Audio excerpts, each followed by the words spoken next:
Hello बच्चों, मेरा नाम है मोहित और आपका स्वागत है हमारे यूट्यूब चैनल हिस्ट्री चैंपियन में। तो जैसा कि आप जानते हो, आपका हिस्ट्री ऑफ इंडिया का पेपर होने वाला। History of India from beginning up to 1200 BC, मतलब भारत का इतिहास 1200 ईस्वी तक अपन पढ़ते हैं। तो प्राचीन इतिहासों से संबंधित जितने महत्वपूर्ण प्रश्न है उनको पढ़ रहे हैं। उसका अगला महत्वपूर्ण प्रश्न है संगम युगीन साहित्य के महत्व पर प्रकाश डालिए तथा संगम काल की सामाजिक एवं आर्थिक अवस्था का वर्णन कीजिए। मतलब संगम युगीन जो साहित्य है उसका क्या महत्व है और संगम काल के में सामाजिक व आर्थिक अवस्था किस प्रकार की हुआ करती थी उसके बारे में अपन विस्तार से पढ़ने वाले हैं। काफी ज्यादा महत्वपूर्ण आपके सामने प्रश्न होने वाला है। आपको क्या करना है, वीडियो को लाइक कर देना है, चैनल को सब्सक्राइब कर देना और अपने दोस्तों को जरूर से शेयर कर देना है।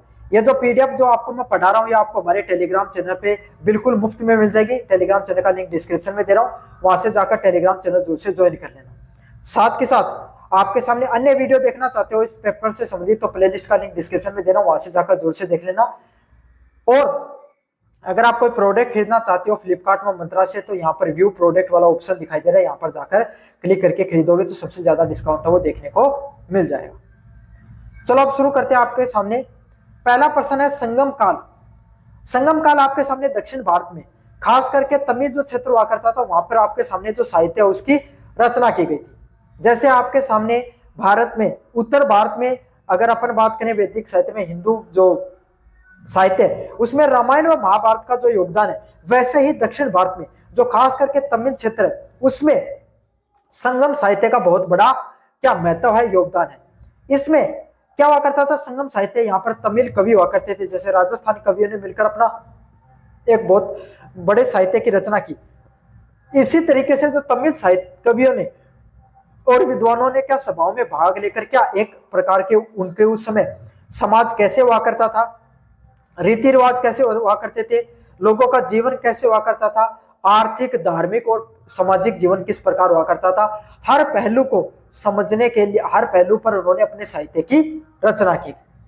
और जब हम इस साहित्य की संगम साहित्य को जब समझते हैं, जैसे भाई राजस्थान की, जैसे तमिलनाडु में किस प्रकार के लोग रहते थे उस समय, कैसा खान पान करते थे, कैसा साम्राज्य था, कैसे लोगों का जीवन था, उन सब चीजों के बारे में अगर उस साहित्य को जब पढ़ते हैं तो विस्तार से पता चलता है उस समय दक्षिण भारत के लोगों का जीवन कैसा है, उसके बारे में इस साहित्य के माध्यम से अच्छे से पता चलता है। पहला पॉइंट आपके सामने संगम साहित्य का महत्व। संगम साहित्य जिसमें आपके सामने तोलकायुप्यम एट्टू तोके 8 संलग्न देखने को मिलते हैं, जिनके और पट्टू पकाटट्टू आपके सामने कुल 10 गीत वो देखने को मिलते हैं। तो संगम साहित्य में आपको एट्टू तोके और पट्टू पटाकू उसके 10 गीत आपके सामने मुख्यतः देखने को मिलते हैं। साथ के साथ कुरु तोके आपके सामने जैसे कुछ प्रमुख दक्षिण ग्रंथ हैं। नाम मुश्किल है, याद करना मुश्किल है, लेकिन आप एक दो बार लिखकर इनको याद कर लेना, अच्छे से याद कर लेना। और इन्होंने, इन ग्रंथों ने भारतीय जो दक्षिण भारत का जो साहित्य है, इतिहास है, उसके पुनर्निर्माण करने में इन्होंने बहुत बड़ा योगदान दिया है। पहला पॉइंट है ऐतिहासिक जानकारी। यह साहित्य चोर चेर व पांड्या जो राजाओं की वंशावली और उनके युद्ध और विजय की जो शासन प्रणाली हुआ करती थी उसके बारे में जानकारी दिया करते थे। मतलब ये जो साहित्य देखने को मिलता है आपके सामने, जिसमें चोल साम्राज्य, चेर व पांड्या जो वहां के जो राजा हुआ करते थे, जैसे आपके सामने भारत में, उत्तर भारत में जैसे जो जनपद हुआ करते थे उसमें आपके सामने मगध साम्राज्य हुआ करता था, जिसमें मौर्य साम्राज्य आपके यहाँ संक आए, कुषाण आए, अपने यहाँ पर गुर्जर प्रतिहार आए। इसी प्रकार से दक्षिण भारत में चोल चेर व पांड्या 3 प्रकार के आपके सामने प्रमुख जो राजवंश है वो क्या करते थे, राज किया करते थे। उनके द्वारा जो अलग अलग प्रकार के विजय अभियानों का, युद्धों का, और जो उनके समय किस प्रकार की शासन प्रणाली देखने को मिलती थी उसके बारे में विस्तार से चर्चा देखने को मिलती है। अगले वाला पॉइंट है सामाजिक दशा का दर्पण। यह समाज के विभिन्न वर्गों, रीति रिवाजों, विवाह, शिक्षा व स्त्रियों की स्थिति और जाति व्यवस्था पर स्वरूप को दिखाते हैं। मतलब इसमें क्या पता चलता है आपके सामने, समाज में जो अलग अलग प्रकार के वर्ग हैं, जिसमें आपके सामने जो समाज के अलग अलग प्रकार के रीति रिवाज हुआ करते हैं, जो विवाह होते हैं आपके सामने, स्त्री पुरुषों के विवाह हो गए, और उस समय जाति की व्यवस्था वो किस प्रकार से हुआ करती थी उसके बारे में विस्तार से पता चलता है। क्यों? क्योंकि साहित्य में आपका साहित्य क्या करता है, अपने समाज का दर्पण, जैसा समाज होगा उसी प्रकार का साहित्य है वो लिखा जाता है। आपके सामने कोई राजाओं के बारे में वर्णन किया जा रहा है तो प्रजा के बारे में भी बताया जाता है, लोग किस प्रकार से रहते हैं भी पता चलता है, कितनी शिक्षा थी, स्त्रियों की शिक्षा किस प्रकार से मिलती थी, सभी चीजों के बारे में विस्तार से पता चल जाता है। अगला पॉइंट है आर्थिक जीवन के स्रोत। दक्षिण भारत में आपके सामने कृषि के क्या प्रमुख स्रोत हुआ करते थे, व्यापार किस प्रकार से होता था, बंदरगाह, कर प्रणाली और वस्तुओं का जो आदान प्रदान है उसके बारे में विस्तारित रूप से जानकारी देखने को मिलती है। मतलब उस समय लोगों के जीवन किस प्रकार से हुआ करते थे, लोग पैसे कैसे कमाते दक्षिण भारत में, उसके बारे में विस्तार से पता चलता है। लोग कृषि करते थे तो किस किस प्रकार की कृषि करते थे, कौन सा व्यापार करते थे, कौन सी बंदरगाह और कर प्रणाली के माध्यम से आपके सामने वस्तुओं के आदान प्रदान के बारे में विस्तार से जानकारी मिलती है। अगले वाला पॉइंट आपके सामने समाजी जो सांस्कृतिक और धार्मिक पहलू। तत्कालीन धार्मिक विश्वासों, त्योहारों, देवी देवताओं जैसे मुरुगन व तिरुमल जैसे आपके सामने प्रमुख देवी देवताओं के बारे में पता चलता है। मतलब इस साहित्य में यह पता चलता है कि उस समय वहां पर किस प्रकार का धार्मिक रूप से लोग विश्वास करते थे, कौन कौन से त्योहारों को, देवी देवताओं को वो मानते थे। जैसे मुरुगन और तिरुमल आपके सामने जो प्रमुख देवी देवताएं हैं उनका नाम आपके सामने उनके साहित्य में देखने को मिलता है। कला व संगीत व जीवन शैली को समझने में सहायक होती है। मतलब इससे हमें पता चलता है कि उस समय के वहां के लोगों को किस प्रकार से वो संगीत गाया करते थे, कैसे उन लोगों का जीवन हुआ करता था, उसके बारे में भी विस्तार से हमें चीजों के बारे में पता चलता है। क्यों? साहित्य आपको पता है समाज का दर्पण होता है, लोग किस प्रकार का जीवन जीते हैं, किस प्रकार की कला है, किस प्रकार के लोगों का विश्वास है, धार्मिक व सामाजिक रूप से वो सभी चीजें वहां पर आपके सामने पता चल जाती हैं। साहित्यिक और भाषाई विकास।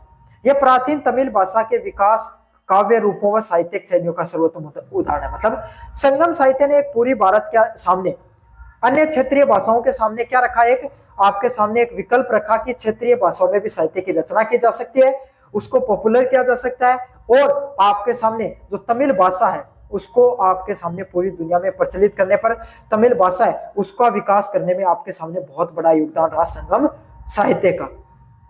साथ के जो काव्य के जो अलग अलग रूप हैं और आपके सामने जो साहित्यिक शैलियां हैं उसके प्रमुख उदाहरणों में से एक है। बी वाला संगम काल के अंदर आपके सामने कैसी सामाजिक अवस्था देखने को मिलती थी उसके बारे में अपन विस्तार से पढ़े। पहला पॉइंट आपके सामने वर्ग विभाजन। किस प्रकार का वर्ग विभाजन देखने को मिलता था? संगम मुख्यतः आपके सामने 4 वर्गों में विभाजित था।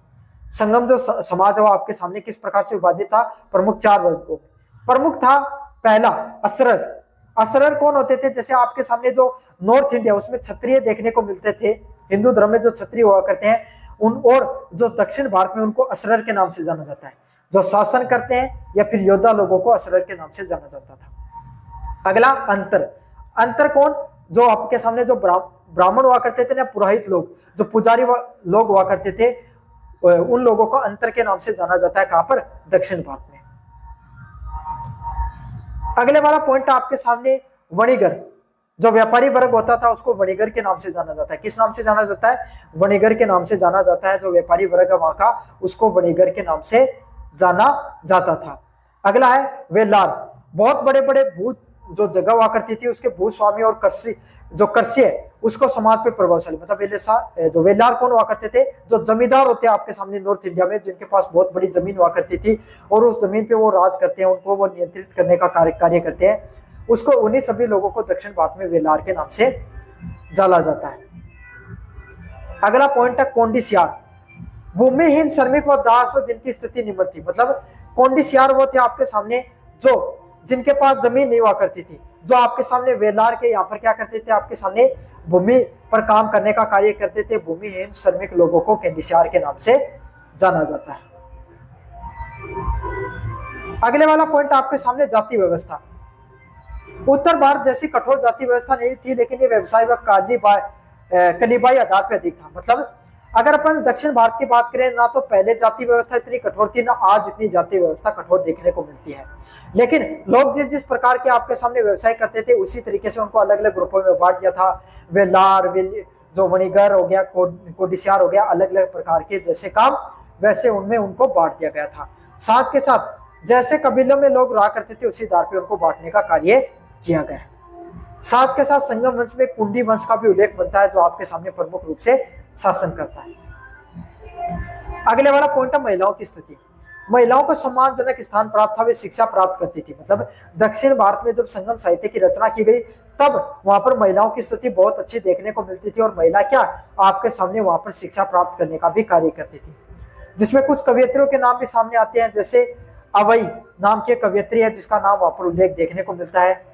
उस समय वहां पर प्रेम विवाह प्रचलित थे तथा सती प्रथा व पर्दा प्रथा के कुछ उल्लेख मिलते हैं, लेकिन ये व्यापक नहीं थे। अगर अपन विस्तार से देखें तो महिला सशक्तिकरण दक्षिण भारत में बहुत पहले से देखने को मिलता है। संगम साहित्य में प्रेम विवाह देखने को मिले, सती प्रथा व पर्दा प्रथा कहीं कहीं पर देखने को मिली, लेकिन उतना प्रभाव नहीं देखने को मिला जितना दक्षिण भारत में सती प्रथा और पर्दा प्रथा का प्रभाव देखने को मिला आपके सामने। साथ के साथ महिलाएं वो शिक्षा भी प्राप्त किया करती थी। जीवन शैली की बात करें, लोग सादा जीवन जीते थे, लेकिन त्योहार व मनोरंजन जैसे नृत्य, संगीत व शिकार का महत्व भी देखने को मिलता था। अगर अपने विस्तार से समझने का प्रयास करें तो जो दक्षिण भारत में संगम साहित्य लिखा गया तो तमिल में लोग वो आम जीवन जीते थे आपके समय, लेकिन त्योहार व मनोरंजन के समय नृत्य व संगीत व शिकार किया करते थे।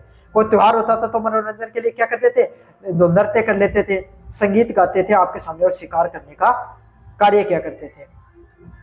युद्ध आपके सामने सबसे महत्वपूर्ण गतिविधियों में से एक थी, जो वीर गति प्राप्त योद्धाओं को विरक्कल या सौर स्मारक पत्थर पर स्थापित किए जाते थे। मतलब युद्ध है उनका महत्व आपके सामने दक्षिण भारत में भी उतना ही था जितना उत्तर भारत में देखने को मिलता था। अगर कोई व्यक्ति है वो आपके सामने क्या वीर गति को प्राप्त हो जाता, शहीद हो जाता था, उसको विरक्कल क्या किया जाता, आपके सामने शौर्य स्मारक का निर्माण किया जाता था।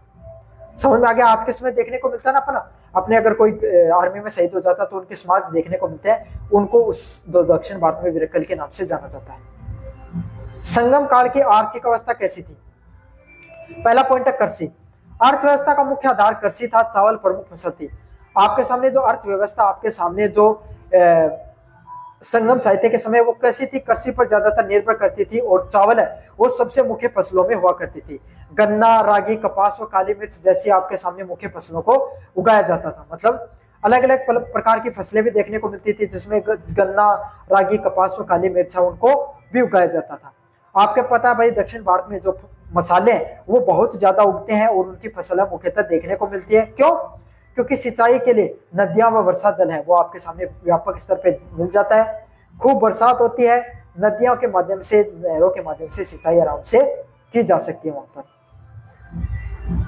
अगले वाला पॉइंट आपके सामने व्यापार व वाणिज्य।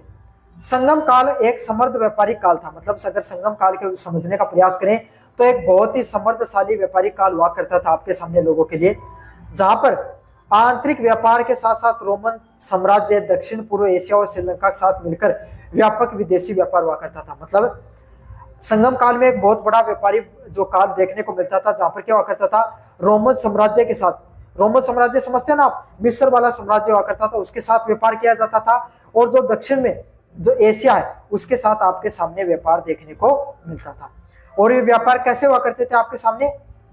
बंदरगाहों के द्वारा, जिसमें मुजीरस, पुहार, कोरकई, अरी, कामेडू प्रमुख बंदरगाह थे। मतलब ये अलग अलग जगह है, मुजीरस, पुहार, कोरकई व अरी कमांडो जो प्रमुख आपके सामने बंदरगाह देखने को मिलते हैं।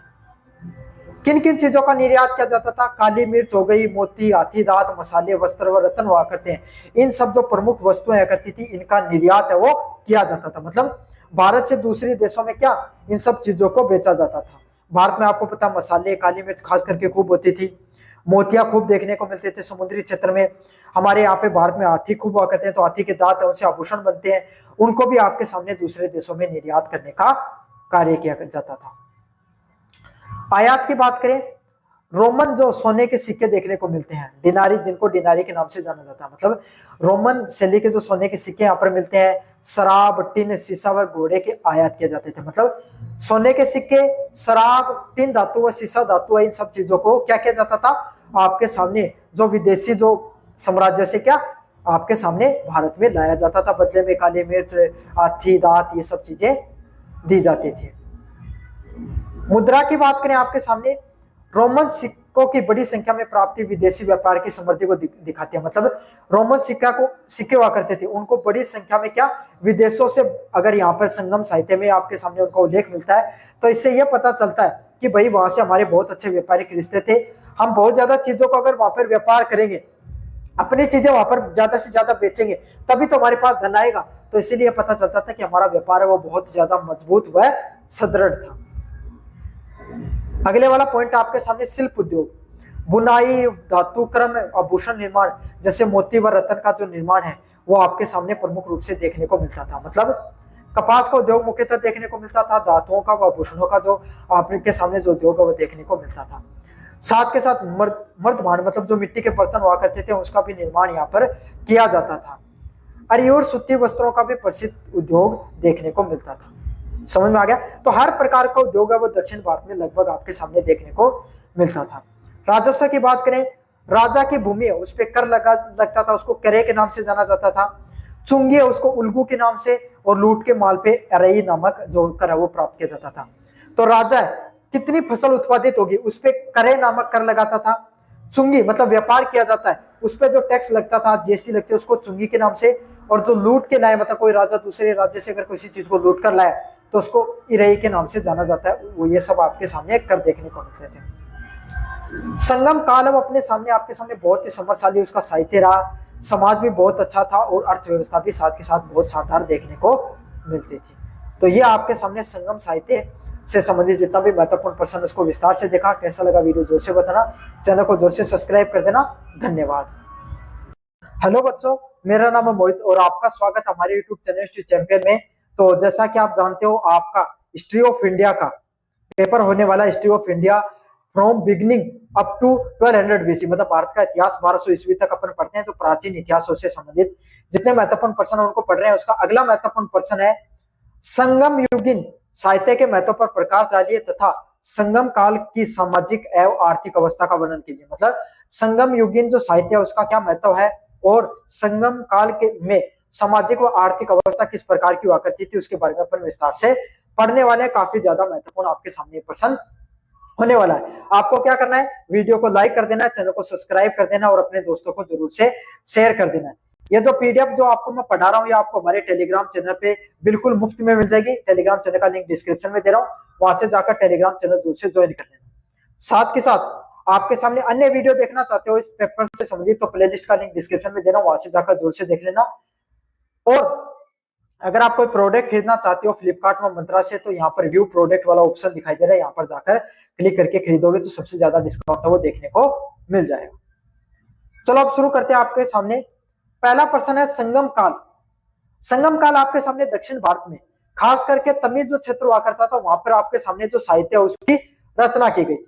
जैसे आपके सामने भारत में उत्तर भारत में अगर अपन बात करें वैदिक साहित्य में हिंदू जो साहित्य है उसमें रामायण और महाभारत का जो योगदान है, वैसे ही दक्षिण भारत में जो खास करके तमिल क्षेत्र है उसमें संगम साहित्य का बहुत बड़ा क्या महत्व है, योगदान है।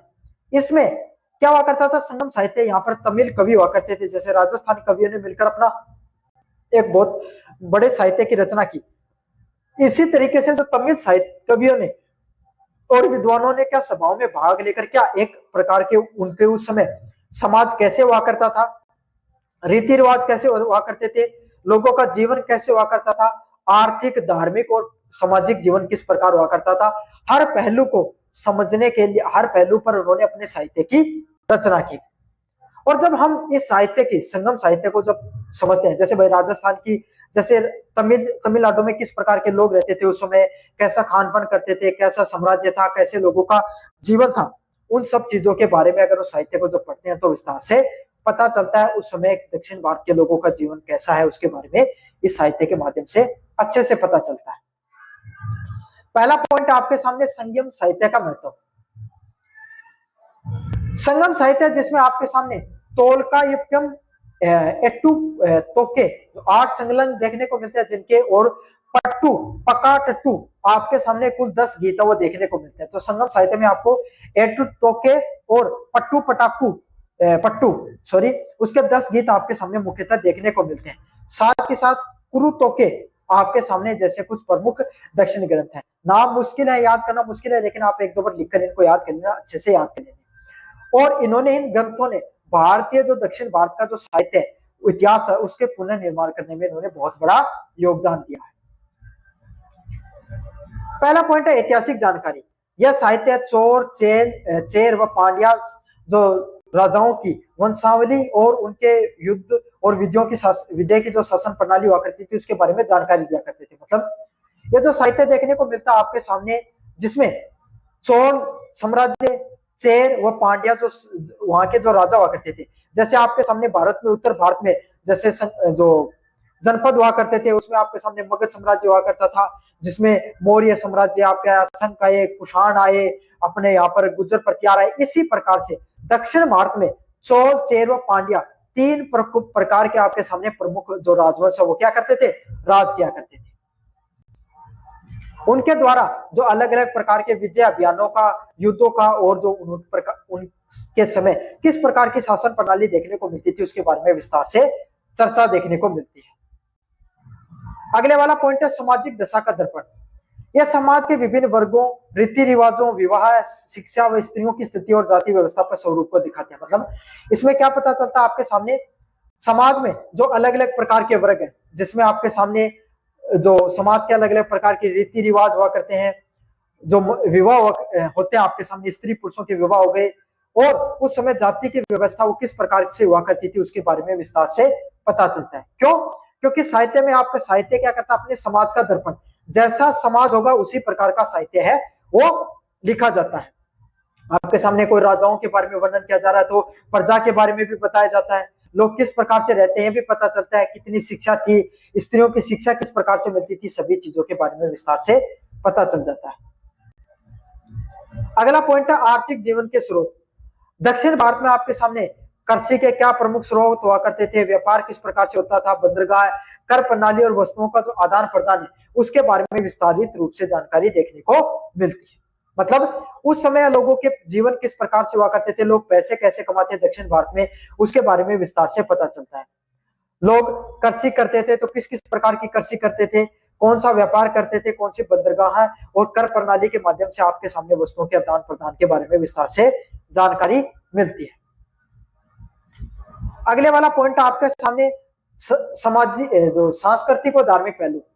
तत्कालीन धार्मिक विश्वासों, त्योहारों, देवी देवताओं जैसे मुरुगन व तिरुमल जैसे आपके सामने प्रमुख देवी देवताओं के बारे में पता चलता है। मतलब इस साहित्य में यह पता चलता है कि उस समय वहां पर किस प्रकार का धार्मिक रूप से लोग विश्वास करते थे, कौन कौन से त्योहारों को, देवी देवताओं को वो मानते थे। जैसे मुरुगन और तिरुमल आपके सामने जो प्रमुख देवी देवताएं हैं उनका नाम आपके सामने उनके साहित्य में देखने को मिलता है।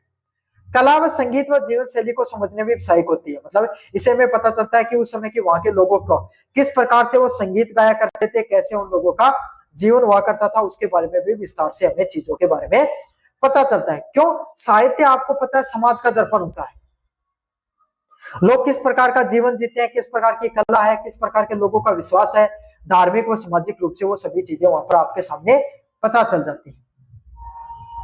साहित्यिक और भाषाई विकास। यह प्राचीन तमिल भाषा के विकास, काव्य रूपों व साहित्यिक शैलियों का सर्वोत्तम उदाहरण है। मतलब संगम साहित्य ने एक पूरी भारत के सामने अन्य क्षेत्रीय भाषाओं के सामने क्या रखा, एक आपके सामने एक विकल्प रखा कि क्षेत्रीय भाषाओं में भी साहित्य की रचना की जा सकती है, उसको पॉपुलर किया जा सकता है, और आपके सामने जो तमिल भाषा है उसको आपके सामने पूरी दुनिया में प्रचलित करने पर, तमिल भाषा है उसका विकास करने में आपके सामने बहुत बड़ा योगदान रहा संगम साहित्य का। साथ के जो काव्य के जो अलग अलग रूप हैं और आपके सामने जो साहित्यिक शैलियां हैं उसके प्रमुख उदाहरणों में से एक है। बी वाला संगम काल के अंदर आपके सामने कैसी सामाजिक अवस्था देखने को मिलती थी उसके बारे में अपन विस्तार से पढ़े। पहला पॉइंट आपके सामने वर्ग विभाजन। किस प्रकार का वर्ग विभाजन देखने को मिलता था? संगम मुख्यतः आपके सामने 4 वर्गों में विभाजित था। संगम जो समाज है वो आपके सामने किस प्रकार से विभाजित था? प्रमुख 4 वर्गों। प्रमुख था पहला असरर। असरर कौन होते थे? जैसे आपके सामने जो नॉर्थ इंडिया उसमें क्षत्रिय देखने को मिलते थे, हिंदू धर्म में जो क्षत्रिय हुआ करते हैं उन, और जो दक्षिण भारत में उनको असरर के नाम से जाना जाता है, जो शासन करते हैं या फिर योद्धा लोगों को असरर के नाम से जाना जाता था। अगला अंतर। अंतर कौन? जो आपके सामने जो ब्राह्मण हुआ करते थे ना, पुरोहित लोग, जो पुजारी लोग हुआ करते थे, उन लोगों को अंतर के नाम से जाना जाता है। कहां पर? दक्षिण भारत में। अगले वाला पॉइंट आपके सामने वणिगर। जो व्यापारी वर्ग होता था उसको वणिगर के नाम से जाना जाता है। किस नाम से जाना जाता है? वणिगर के नाम से जाना जाता है। जो व्यापारी वर्ग है वहां का उसको वणिगर के नाम से जाना जाता था। अगला है वेलार। बहुत बड़े बड़े भू जो जगह हुआ करती थी उसके भूस्वामी और कृषि जो कृषि है उसको समाज पे प्रभावशाली, मतलब जो वेलार कौन हुआ करते थे, जो जमींदार होते हैं आपके सामने नॉर्थ इंडिया में, जिनके पास बहुत बड़ी जमीन हुआ करती थी और उस जमीन पे वो राज करते हैं, उनको वो नियंत्रित करने का कार्य करते हैं, उसको उन्हीं सभी लोगों को दक्षिण भारत में वेलार के नाम से जाना जाता है। अगला पॉइंट है कोंडिसियार। भूमिहीन, श्रमिक व दास व जिनकी स्थिति निम्न थी, मतलब कोंडिसियार वो थे आपके सामने जो जिनके पास जमीन नहीं हुआ करती थी, जो आपके सामने वेलार के यहाँ पर क्या करते थे, आपके सामने भूमि पर काम करने का कार्य करते थे। भूमिहीन श्रमिक लोगों को केंडिसियार के नाम से जाना जाता है। अगले वाला पॉइंट आपके सामने जाति व्यवस्था। उत्तर भारत जैसी कठोर जाति व्यवस्था नहीं थी, लेकिन ये व्यवसाय व कलीबाई आधार पर अधिक था। मतलब अगर अपन दक्षिण भारत की बात करें ना, तो पहले जाति व्यवस्था इतनी कठोर थी ना आज इतनी जाति व्यवस्था कठोर देखने को मिलती है। लेकिन लोग जिस जिस प्रकार के आपके सामने व्यवसाय करते थे उसी तरीके से उनको अलग अलग ग्रुपों में बांट दिया था। वेलार, जो वणिगर हो गया, कोडिसियार हो गया, अलग अलग प्रकार के जैसे काम वैसे उनमें उनको बांट दिया गया था। साथ के साथ जैसे कबीलों में लोग रहा करते थे उसी आधार पर उनको बांटने का कार्य किया गया। साथ के साथ संगम वंश में कुंडी वंश का भी उल्लेख बनता है जो आपके सामने प्रमुख रूप से शासन करता है। अगले वाला पॉइंट है महिलाओं की स्थिति। महिलाओं को सम्मानजनक स्थान प्राप्त था, वे शिक्षा प्राप्त करती थी। मतलब दक्षिण भारत में जब संगम साहित्य की रचना की गई तब वहां पर महिलाओं की स्थिति बहुत अच्छी देखने को मिलती थी और महिला क्या आपके सामने वहां पर शिक्षा प्राप्त करने का भी कार्य करती थी, जिसमें कुछ कवियत्रियों के नाम भी सामने आते हैं। जैसे अवई नाम की कवियत्री है जिसका नाम वहां पर उल्लेख देखने को मिलता है। उस समय वहां पर प्रेम विवाह प्रचलित थे तथा सती प्रथा व पर्दा प्रथा के कुछ उल्लेख मिलते हैं, लेकिन ये व्यापक नहीं थे। अगर अपन विस्तार से देखें तो महिला सशक्तिकरण दक्षिण भारत में बहुत पहले से देखने को मिलता है। संगम साहित्य में प्रेम विवाह देखने को मिले, सती प्रथा व पर्दा प्रथा कहीं कहीं पर देखने को मिली, लेकिन उतना प्रभाव नहीं देखने को मिला जितना दक्षिण भारत में सती प्रथा और पर्दा प्रथा का प्रभाव देखने को मिला आपके सामने। साथ के साथ महिलाएं वो शिक्षा भी प्राप्त किया करती थी। जीवन शैली की बात करें, लोग सादा जीवन जीते थे, लेकिन त्योहार व मनोरंजन जैसे नृत्य, संगीत व शिकार का महत्व भी देखने को मिलता था। अगर अपने विस्तार से समझने का प्रयास करें तो जो दक्षिण भारत में संगम साहित्य लिखा गया तो तमिल में लोग वो आम जीवन जीते थे आपके समय, लेकिन त्योहार व मनोरंजन के समय नृत्य व संगीत व शिकार किया करते थे। कोई त्योहार होता था तो मनोरंजन के लिए क्या करते थे, नृत्य कर लेते थे, संगीत गाते थे आपके सामने और शिकार करने का कार्य किया करते थे। युद्ध आपके सामने सबसे महत्वपूर्ण गतिविधियों में से एक थी जो वीर गति प्राप्त योद्धाओं को विरक्कल या सौर स्मारक पत्थर पर स्थापित किए जाते थे। मतलब युद्ध उनका महत्व आपके सामने दक्षिण भारत में भी उतना ही था जितना उत्तर भारत में देखने को मिलता था। अगर कोई व्यक्ति है वो आपके सामने क्या वीर गति को प्राप्त हो जाता, शहीद हो जाता था, उसको विरक्कल क्या किया जाता, आपके सामने शौर्य स्मारक का निर्माण किया जाता था। समझ में आ गया? आपके समय देखने को मिलता ना अपने अगर कोई आर्मी में शहीद हो जाता तो उनके स्मारक देखने को मिलते हैं, उनको उस दक्षिण भारत में विरक्कल के नाम से जाना जाता है। संगम काल की आर्थिक अवस्था कैसी थी? पहला पॉइंट है कृषि। अर्थव्यवस्था का मुख्य आधार कृषि था, चावल प्रमुख फसल थी। आपके सामने जो अर्थव्यवस्था आपके सामने जो संगम साहित्य के समय वो कैसी थी, कृषि पर ज्यादातर निर्भर करती थी और चावल है वो सबसे मुख्य फसलों में हुआ करती थी। गन्ना, रागी, कपास व काली मिर्च जैसी आपके सामने मुख्य फसलों को उगाया जाता था। मतलब अलग अलग प्रकार की फसलें भी देखने को मिलती थी जिसमें गन्ना, रागी, कपास व काली मिर्च उनको भी उगाया जाता था। आपके पता है भाई दक्षिण भारत में जो मसाले वो बहुत ज्यादा उगते हैं और उनकी फसलें मुख्यतः देखने को मिलती है। क्यों? क्योंकि सिंचाई के लिए नदियां व वर्षा जल है वो आपके सामने व्यापक स्तर पे मिल जाता है। खूब बरसात होती है, नदियों के माध्यम से, नहरों के माध्यम से सिंचाई आराम से की जा सकती है वहां पर।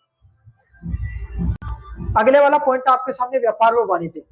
संगम काल एक समृद्ध व्यापारिक काल था। मतलब अगर संगम काल के समझने का प्रयास करें तो एक बहुत ही समृद्धशाली व्यापारिक काल हुआ करता था आपके सामने लोगों के लिए, जहां पर आंतरिक व्यापार के साथ साथ रोमन साम्राज्य, दक्षिण पूर्व एशिया और श्रीलंका के साथ मिलकर व्यापक विदेशी व्यापार हुआ करता था। मतलब संगम काल में एक बहुत बड़ा व्यापारी जो काल देखने को मिलता था जहां पर क्या हुआ करता था, रोमन साम्राज्य के साथ, रोमन साम्राज्य समझते हैं ना आप, मिस्र वाला साम्राज्य हुआ करता था, उसके साथ व्यापार किया जाता था। और जो दक्षिण में जो एशिया है उसके साथ आपके सामने व्यापार देखने को मिलता था। और ये व्यापार कैसे हुआ करते थे आपके सामने? बंदरगाहों के द्वारा, जिसमें मुजीरस, पुहार, कोरकई अरिकामेडू प्रमुख बंदरगाह थे, मतलब ये अलग अलग जगह है, मुजिरस, पुहार और कई अरिकामेडू जो प्रमुख आपके सामने बंदरगाह देखने को मिलते हैं।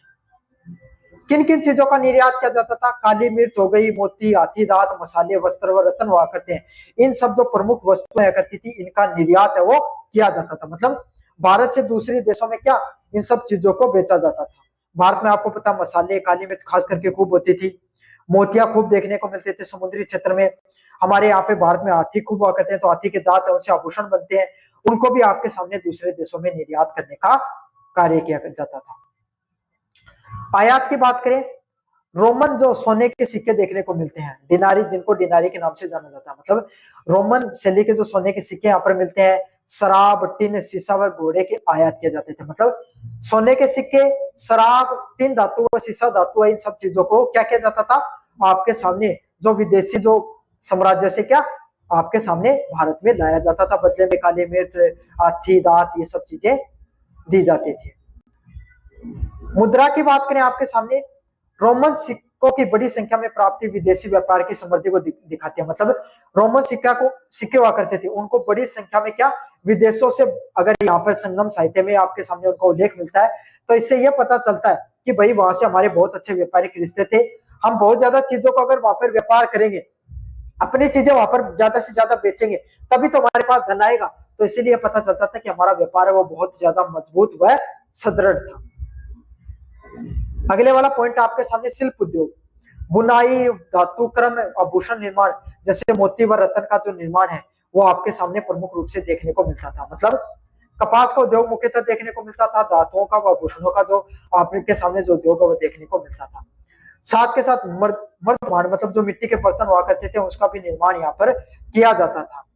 अरि और सूती वस्त्रों का भी प्रसिद्ध उद्योग देखने को मिलता था। समझ में आ गया? तो हर प्रकार का उद्योग है वो दक्षिण भारत में लगभग आपके सामने देखने को मिलता था। राजस्व की बात करें, राजा की भूमि है उस पर कर लगता था, उसको करे के नाम से जाना जाता था। चुंगी है उसको उल्गू के नाम से, और लूट के माल पे अरई नामक जो कर है वो प्राप्त किया जाता था। तो राजा कितनी फसल उत्पादित होगी उस पर करे नामक कर लगाता था। चुंगी मतलब व्यापार किया जाता है, उस पर जो टैक्स लगता था, जीएसटी लगती है, उसको चुंगी के नाम से। और जो लूट के लाए, मतलब कोई राजा दूसरे राज्य से अगर किसी चीज को लूट कर लाया, तो उसको इरई के नाम से जाना जाता है। वो ये सब आपके सामने कर देखने को मिलते थे। संगम काल अब अपने सामने आपके सामने बहुत ही समृद्धशाली उसका साहित्य रहा, समाज भी बहुत अच्छा था, और अर्थव्यवस्था भी साथ के साथ बहुत शानदार देखने को मिलती थी। तो ये आपके सामने संगम साहित्य से संबंधित जितना भी महत्वपूर्ण प्रश्न उसको विस्तार से देखा। कैसा लगा वीडियो जोर से बताना, चैनल को जोर से सब्सक्राइब कर देना। धन्यवाद। हेलो बच्चों, मेरा नाम है मोहित और आपका स्वागत है हमारे यूट्यूब चैनल हिस्ट्री चैंपियन में। तो जैसा कि आप जानते हो, आपका जो पेपर होने वाला है history of India from beginning up to 1200 BC, मतलब भारत का इतिहास 1200 शताब्दी तक, ईसा पूर्व तक। तो इससे पहले आपके सामने जितने भी महत्वपूर्ण प्रश्न हैं उसके बारे में आपके सामने अपन पढ़ने वाले हैं। तो आपको क्या करना है, चैनल को सब्सक्राइब कर देना है, वीडियो को लाइक करना और अपने दोस्तों को जरूर से शेयर कर देना।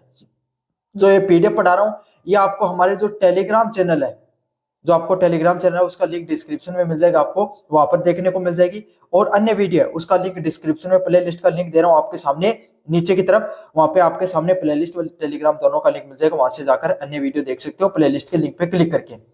साथ के साथ अगर आप इस व्यू प्रोडक्ट वाले ऑप्शन पे क्लिक करके अगर कोई भी खरीदोगे, किसी भी प्रोडक्ट को अगर आप खरीदते हो व्यू प्रोडक्ट वाले ऑप्शन पे क्लिक करके, या फिर आपके सामने शॉप वाले ऑप्शन पे क्लिक करके, इस कोने में दे रखा आपके सामने जहां पर मैंने लिखा है, तो आपको फ्लिपकार्ट मंत्रा पे सबसे ज्यादा डिस्काउंट देखने को मिलेगा। तो जरूर से जाकर चीजें खरीद लेना जो मैंने टैग कर रखी है। उसके अलावा और कोई चीज वस्तु भी खरीद सकते हो, कुछ भी खरीद सकते हो, मतलब आप जरूरी नहीं कि आप यही खरीदो तभी डिस्काउंट मिलेगा आपके सामने।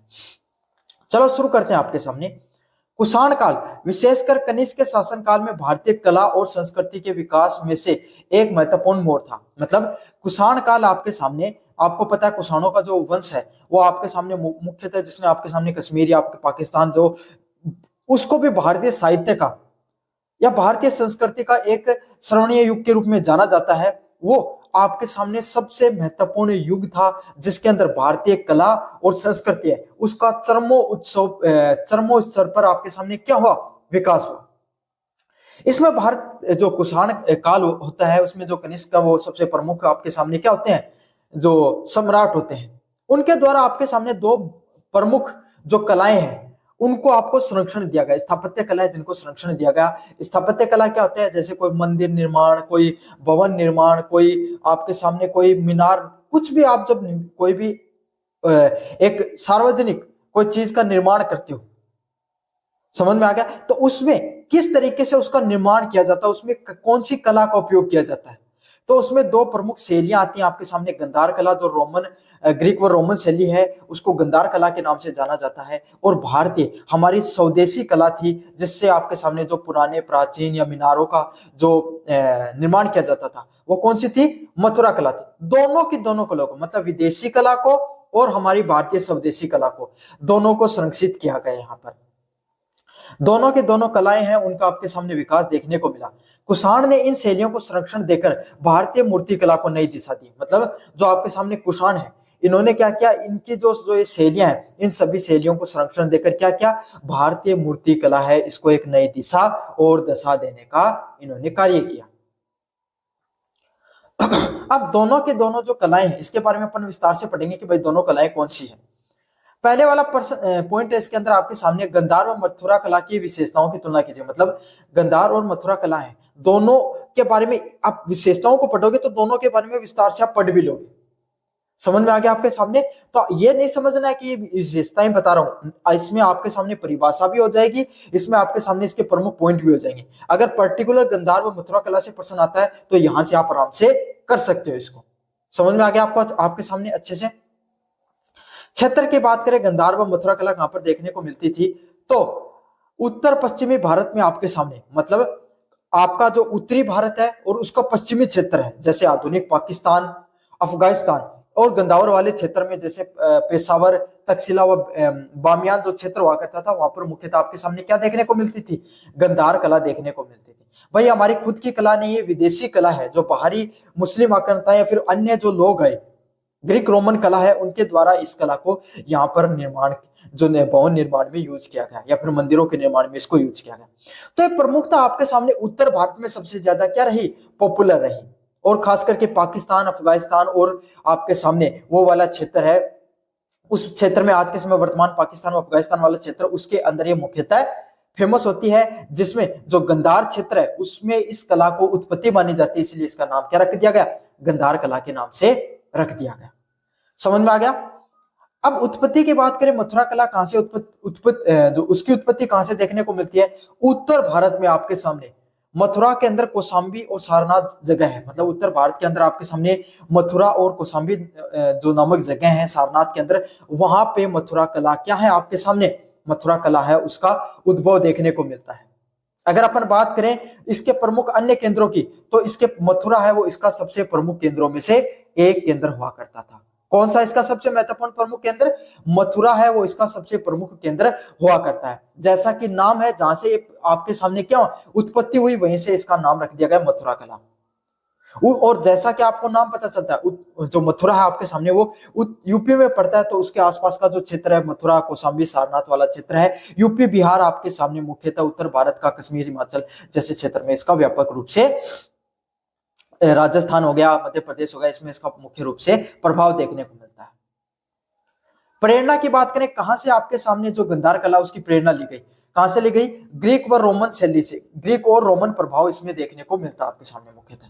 कौन सा, जो ग्रीक सभ्यता थी, ग्रीस की सभ्यता वो रोमन सभ्यता है, उसमें जिस तरीके से कला का उपयोग किया जाता है वहीं पर वही कला इसमें यहाँ पर यूज की जाती है, जिसमें भारतीय व यूनानी रोमन कला का मिश्रण देखने को मिलता है। मतलब यूनान के लोगों के द्वारा, रोमन लोगों के द्वारा जिस तरीके से आपके सामने जो मीनारों का, मंदिरों का निर्माण किया जाता था, उसी कला में भारत में भी उपयोग कर रहा है, लेकिन उसमें कुछ स्वदेशी आपके सामने टच जोड़ दिया जाता है।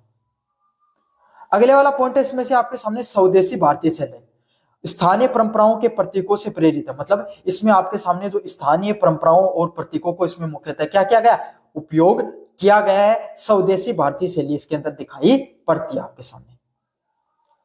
सामग्री की बात करें, आपके सामने किस तरीके से उपयोग किया जाता है, भाई एक पॉइंट जो छूट गया, इसको अच्छे से और डिटेल से बता दूं। मथुरा कला है आपकी स्थानीय कला है, जब गंधार कला है तो विदेशी कला है, तो ग्रीक रोमन कला से इसको प्रभावित है। मथुरा कला हमारी स्वदेशी भारतीय कला है। पहले भारत में जिस तरीके से आपके सामने जो भवनों का निर्माण होता था, उसी के आधार पे आपके सामने जिस कला पे उपयोग किया जाता है उसको मथुरा कला के नाम से जाना जाता है। सामग्री की बात करें, अत्यंत नीला भूरा सलेटी पत्थर, कभी कभी प्लास्टर का भी उपयोग किया जाता है। मतलब नीला भूरा पत्थर आपको देखने को मिलेगा, सलेटी कलर का पत्थर इसमें देखने को मिलेगा, और कभी कभी इस पे प्लास्टर भी कर लिया जाता था। हमारी मथुरा कला वो किस चीज पे दिखाई पड़ती है आपके सामने? लाल बालू बलुआ पत्थर। मथुरा यूपी का क्षेत्र है। यूपी किस चीज के लिए प्रसिद्ध है? यूपी मतलब कानपुर, मथुरा कानपुर ऐसे जोड़ दो उसको, पान के लिए। और पान का रंग कैसा होता है? लाल होता है। तो उसी ट्रिक से याद कर लो कि लाल बलुआ पत्थर है, उसका उपयोग किया जाता है। समझ में आ गया आपके सामने?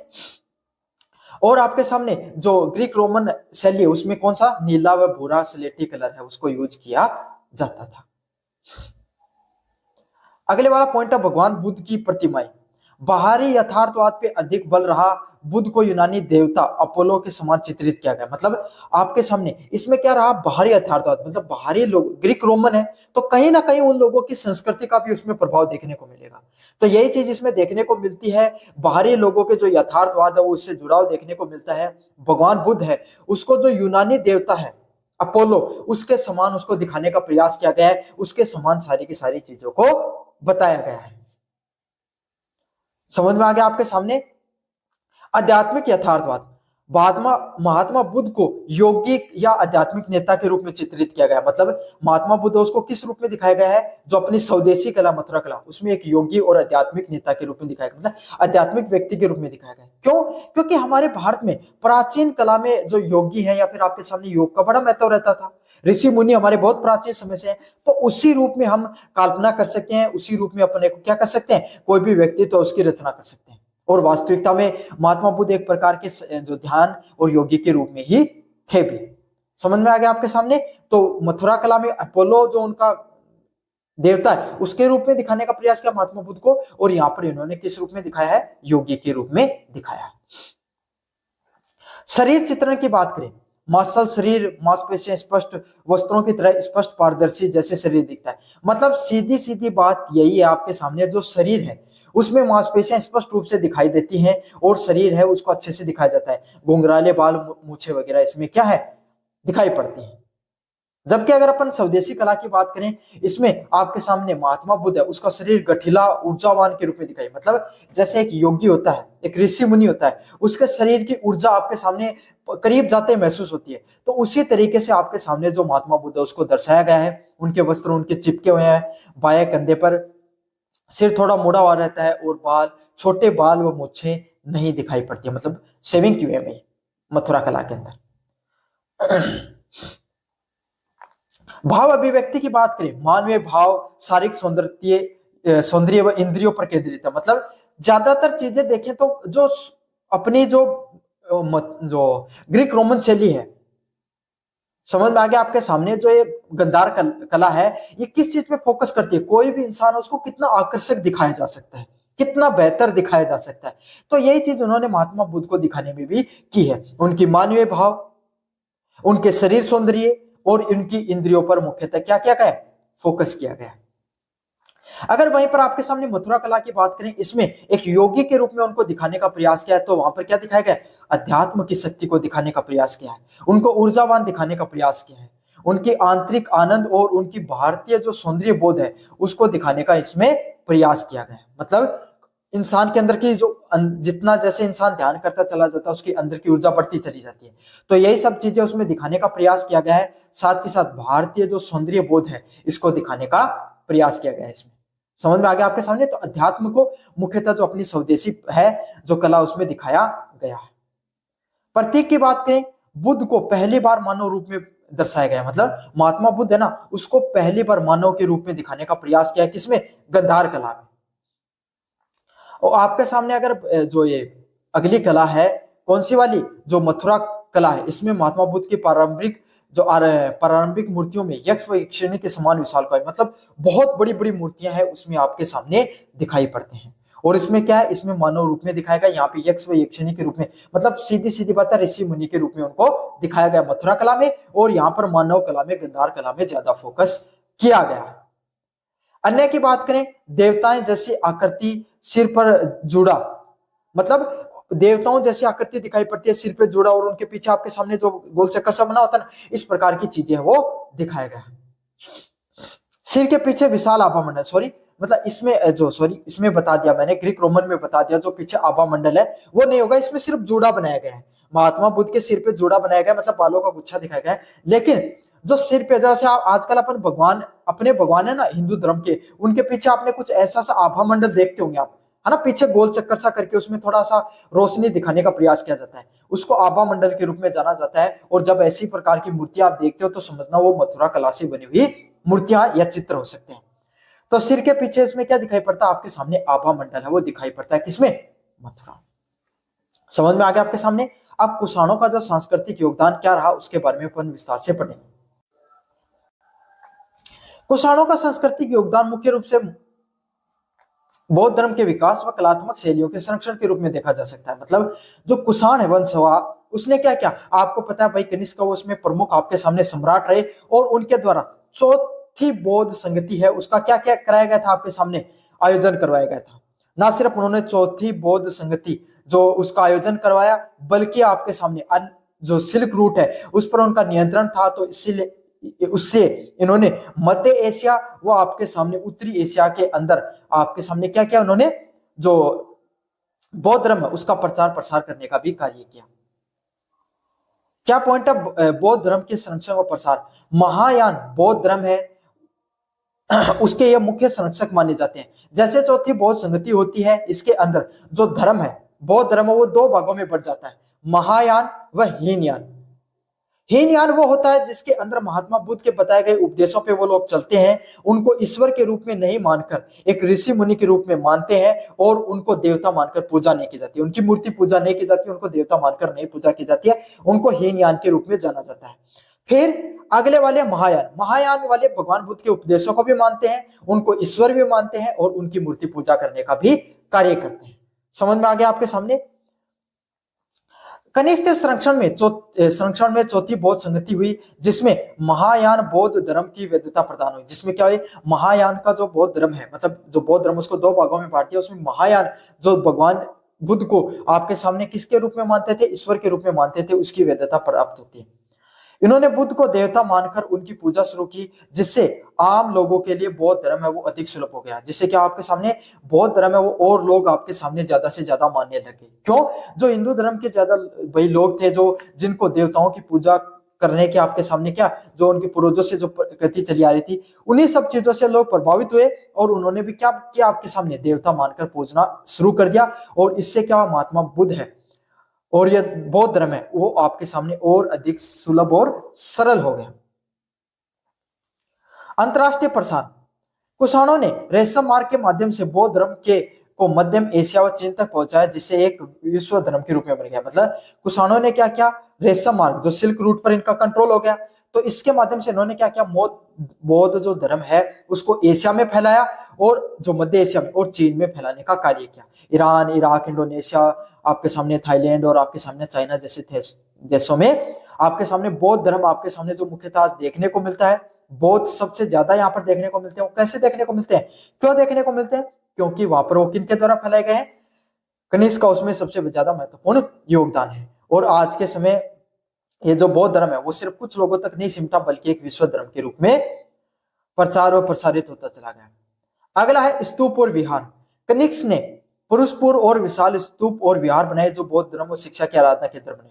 बल्कि ना इन्होंने सिर्फ आपके सामने कनिष्क के द्वारा जो आपके सामने बौद्ध धर्म है उसको ना सिर्फ फैलाने का काम किया, बल्कि अलग अलग प्रकार के विशाल स्तूप व विहार बने, जिससे क्या बौद्ध धर्म है वो शिक्षा और आराधना के मुख्य केंद्रों के रूप में आ जाने लगे।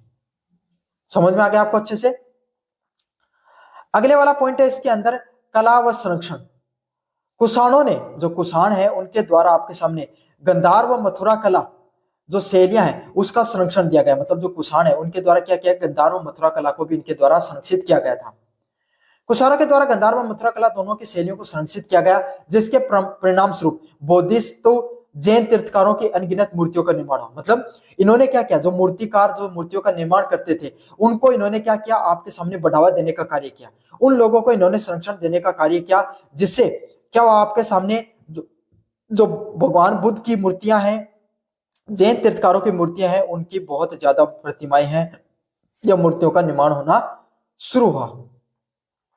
इन शैलियों में गंधार व मथुरा कला में भारतीय मूर्ति कला को एक निश्चित आकार देने पहचान दी। कला शैलियों के आधार बने बुद्ध को मानव रूप में मूर्तियां बनाने के लिए परंपरा कुषाण काल में शुरू।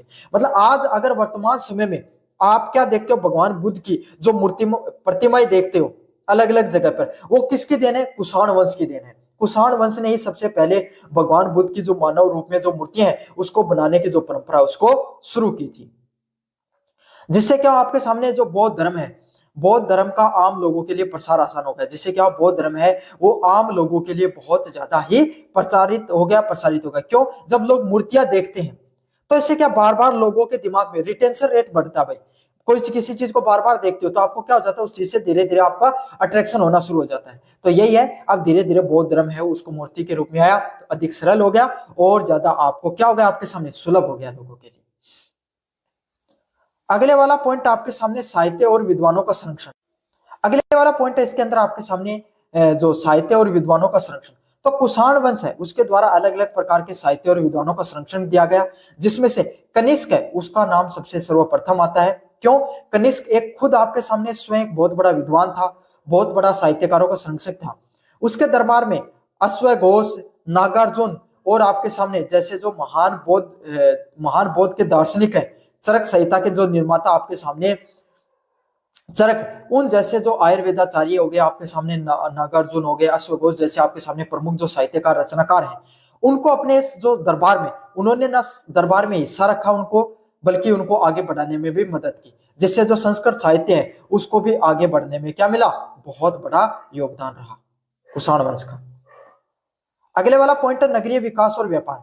कुषाणों के शासनकाल में कई नगरों का विकास हुआ, जिसमें पुरुषपुर, मथुरा और रेशम मार्ग पर उनके नियंत्रण के कारण व्यापार और वाणिज्य में अभूतपूर्व वृद्धि हुई। मतलब कुषाण के शासनकाल, जो कुषाण वंश है उसके शासनकाल में अलग अलग प्रकार के कई नगर हैं उनका विकास हुआ, जिससे उनका जो रेशम मार्ग है, भाई अलग अलग प्रकार के नगर कौन से थे? पुरुषपुर जो पेशावर क्षेत्र है ना, वो उनकी राजधानी थी, पाकिस्तान वाला क्षेत्र। साथ के साथ मथुरा वाला क्षेत्र है वो उसको उन्होंने उप राजधानी बनाई। तो उस समय में ये दो क्षेत्र थे। मथुरा से इन्होंने गंगा वाला क्षेत्र या उत्तर भारत का क्षेत्र पे कंट्रोल किया। पुरुषपुर पेशावर वाले क्षेत्र से इन्होंने क्या सिल्क रूट पर और अफगानिस्तान जो आपके सामने पाकिस्तान वाला क्षेत्र इस पे इन्होंने कंट्रोल करने का प्रयास किया। तो इन दोनों क्षेत्र या अलग अलग बड़े बड़े महानगरों का इन्होंने क्या क्या निर्माण किया। साथ के साथ इनका जो रेशम मार्ग है उस पर भी इनका नियंत्रण था। तो इससे क्या आपके सामने जो व्यापार और वाणिज्य उसमें भी बहुत ज्यादा वृद्धि देखने को मिलती है, जिससे आपके सामने क्या होता है, कला व संस्कृति को बहुत बड़ा प्रोत्साहन मिलता है। कुल मिला के आपके सामने बात करें, कुषाणों को राजनीतिक रूप से विशाल साम्राज्य स्थापित किया, लेकिन उनका सबसे बड़ा स्थायी प्रभाव वो सांस्कृतिक क्षेत्र में था, विशेषकर बौद्ध धर्म के विकास व गंधार व मथुरा कला में था। मतलब अगर अपन बात करें कुषाण वंश की, तो कुषाण वंश ने बहुत बड़ा अपना साम्राज्य विस्तारवादी नीति के तहत काम किया और बहुत बड़े साम्राज्य का निर्माण किया। लेकिन उनका प्रभाव सिर्फ एक बड़े राज्य के निर्माण में नहीं देखने को मिलता है, बल्कि इन्होंने अलग अलग प्रकार की जो गंधार और मथुरा कला जैसी कला है उसको भी इन्होंने संरक्षित करने का कार्य किया। जिससे क्या आपके सामने एक नई जो भारतीय संस्कृति है उसको एक नई रूपरेखा मिली, एक नई दिशा व दशा मिलती है। तो यह है आपके सामने, इसमें मैंने आपके सामने जो गंधार व मथुरा कला के बारे में विस्तार से बता दिया आपको, और कुषाणों का जो सांस्कृतिक योगदान है उसके बारे में भी विस्तार से बता दिया। कैसा लगा वीडियो जरूर से बताना, चैनल को जरूर से सब्सक्राइब कर देना। धन्यवाद। मेरा नाम है मोहित और आपका स्वागत हमारे यूट्यूब चैनल हिस्ट्री चैंपियन में। तो जैसा कि आप जानते हो आपका जो पेपर होने वाला है बीए जो का history of India from beginning to up to 1200 BC का, तो उसमें अपन पढ़ने वाले हैं आपका जो अगला महत्वपूर्ण प्रश्न है, गुप्त काल में कला साहित्य विज्ञान की प्रगति का वर्णन कीजिए तथा गुप्त युग को आपके सामने भारत का स्वर्णिम युग क्यों कहा जाता है, किस प्रकार कहा जाता है, इसके बारे में अपन विस्तार से चर्चा करने वाले हैं। काफी ज्यादा महत्वपूर्ण आपके सामने वाला प्रश्न होने वाला है। अगर आप इसको शुरू करें आपके सामने, इससे पहले आपके सामने जो मैं ये पीडीएफ आपको पढ़ा रहा हूँ, या आपको जैसे चैनल को सब्सक्राइब करोगे, नीचे की तरफ आपको सबसे पहले चैनल को सब्सक्राइब करना है। जैसे सब्सक्राइब करोगे, नीचे डिस्क्रिप्शन में टेलीग्राम का चैनल का लिंक दे रखा है, वहाँ पे जाके टेलीग्राम चैनल पे फ्री में अपलोड में ये पीडीएफ आपको फ्री में मिल जाएगी। लेकिन पहले आपको चैनल को सब्सक्राइब करोगे तब आपको देखने को मिलेगी। साथ के साथ आपको क्या करना है, जो प्लेलिस्ट का लिंक है वो डिस्क्रिप्शन में दे रहा हूँ, प्लेलिस्ट वाले लिंक पे क्लिक करके अन्य वीडियो भी आप साथ के साथ देख सकते हो। और यहाँ पर जो कोने में व्यू प्रोडक्ट वाला ऑप्शन है और शॉप वाला ऑप्शन है, इस पर क्लिक करके अगर फ्लिपकार्ट मंत्रा से कोई प्रोडक्ट खरीदोगे सबसे ज़्यादा डिस्काउंट देखने को मिलेगा। जो प्रोडक्ट टैग कर रखा है इसके अलावा भी और कोई प्रोडक्ट है वो खरीद सकते हो अगर आप खरीदना चाहते हो तो। चलो शुरू करते हैं आपके सामने। गुप्त काल आपके सामने लगभग 320वीं ईस्वी से लेकर 550वीं ईस्वी को भारतीय इतिहास का स्वर्णिम युग माना जाता है। अगर अपन बात करें भारतीय इतिहास की तो आपके सामने गुप्त काल है वो लगभग 320वीं ईस्वी से लेकर 550 ईस्वी तक आपके सामने दिखाई पड़ता है। और इसको भारतीय इतिहास के स्वर्णिम युग के रूप में जाना जाता है। क्यों? इस दौरान भारतीय साहित्य और विज्ञान है उसमें बहुत ज्यादा प्रगति देखने को मिली थी, जिसने भारतीय जो सभ्यता उसको एक नई ऊंचाइयों तक पहुंचाने का कार्य किया था। मतलब गुप्त काल है, अगर गुप्त काल की बात करें इसको भारतीय साहित्य का स्वर्णिम काल इसीलिए कहा जाता है क्योंकि इसमें जो भारतीय कला है, साहित्य और विज्ञान है उसमें बहुत ज्यादा प्रगति देखने को मिली थी। इसने भारतीय सभ्यता है उसको एक नई दिशाओं तक, नई ऊंचाइयों तक पहुंचाने का क्या किया था, कार्य किया था। पहले वाला पॉइंट है इसमें कला, साहित्य तथा विज्ञान में प्रगति। किस किस में प्रगति देखने को मिलती है? कला, साहित्य में जो प्रगति है वो देखने को मिलती है। पहला पॉइंट है मंदिर निर्माण। गुप्त काल में स्वतंत्र रूप से विकसित मंदिर स्थापत्य कला का उदय हुआ। मतलब किस किस प्रकार की कला का उदय हुआ इसमें? गुप्त काल में जो स्वतंत्र मंदिरों का निर्माण होना शुरू हुआ, जिसमें आपके सामने जो विकसित मंदिर स्थापत्य कला है, जिसमें ईंटों और पत्थरों से निर्मित मंदिरों में गर्भगृह, मंडप और शिखर का विकास देखने को मिला। जिसमें क्या आपके सामने ईंट और आपके सामने पत्थर है, उससे निर्माण आपके सामने क्या हुआ, गर्भगृह। मतलब जो आपके सामने मंदिर का, जहाँ पे मंदिर के अंदर जाने की जो जगह होती है उसको गर्भगृह के नाम से जाना जाता है, उसका निर्माण हुआ। मंडप और शिखर है उसका विकास देखने को मिला। समझ में आ गया आपके सामने? तो मंदिरों के जो स्थापत्य कला है उसके अंदर जो अलग अलग चीजों की बात करूं मैं आपके सामने, गर्भगृह जैसे जो आपके सामने जो ये आपका ये मंदिर होता है, इसके अंदर मान लो ये टेंपल है तो इसके बीच में जगह इसको गर्भगृह बोला जाता है। शिखर जो ऊंचाई वाली चीज होती है उसको शिखर बोला जाता है, पूजा पाठ वाला जगह मंडप बोला जाता है। तो इन सब चीजों का विकास है पहली बार कब देखने को मिला? जब आपके सामने क्या हुआ, गुप्त वंश वो राज करने के लिए आता है, जिसमें इन्होंने अपने समय में अलग अलग प्रकार के मंदिरों का निर्माण किया। देवगढ़ का दशावतार मंदिर, भीतरी गांव का ईंटों का मंदिर और तिगवा गांव का विष्णु मंदिर है वो इसका उत्कृष्ट उदाहरण है। मतलब इन्होंने अलग अलग प्रकार के मंदिरों का निर्माण किया, जिसमें दशावतार मंदिर हो गया, भीतरी गांव का ईंटों का मंदिर हो गया और तिगवा का विष्णु मंदिर है वो इसके प्रमुख उदाहरणों में से एक है। अगले वाला पॉइंट है मूर्ति कला। इन्होंने बुद्ध, देवी देवताओं, विष्णु, शिव, दुर्गा और आपके सामने सुंदर और भावपूर्ण मूर्तियों का निर्माण करना शुरू किया। मतलब इन्होंने क्या किया, आपके सामने भगवान बुद्ध हो गए, हिंदू देवी देवता जैसे विष्णु, शिव, दुर्गा की जो सुंदर व भावपूर्ण जो मूर्तियां हैं उसका इन्होंने धीरे धीरे क्या किया, मूर्तियों का निर्माण करना शुरू किया। इनके कार्यकाल में इन प्रकार की जो मूर्तियां होती हैं उनमें उनके भाव दिखाने शुरू करने लगे। समझ में आ गया आपके सामने? सारनाथ में भगवान बुद्ध की मूर्तियां इनके गुप्त वंश में देखने को मिली। मथुरा की जो आपके सामने बुद्ध प्रतिमा देखने को मिली और साथ के साथ सुल्तानगंज है जगह है, वहां पर कांस्य की बुद्ध प्रतिमा व उदयगिरी की वराह प्रतिमा और गुप्तकालीन मूर्तियों की श्रेष्ठ उदाहरण है। तो अलग अलग मूर्तियों की बात करें तो जो सारनाथ है जो आपके सामने, जहां पर भगवान बुद्ध की प्रमुख मूर्तियां देखने को मिलती हैं, मथुरा में इन्होंने भगवान बुद्ध की मूर्तियां लगवाई और आपके सामने सुल्तानगंज वहां पे कांस्य की बुद्ध की मूर्तियां देखने को मिलती हैं। तो अलग अलग प्रकार की जो सिर्फ हिंदू देवी देवताओं के नहीं, इन्होंने भगवान विष्णु, शिव, दुर्गा की जो मूर्तियां उसमें मानवीय भावनाओं को जोड़ने का प्रयास किया। जैसे माता काली है तो उनका जो मूर्ति है उसमें क्रोध नजर आएगा आपको।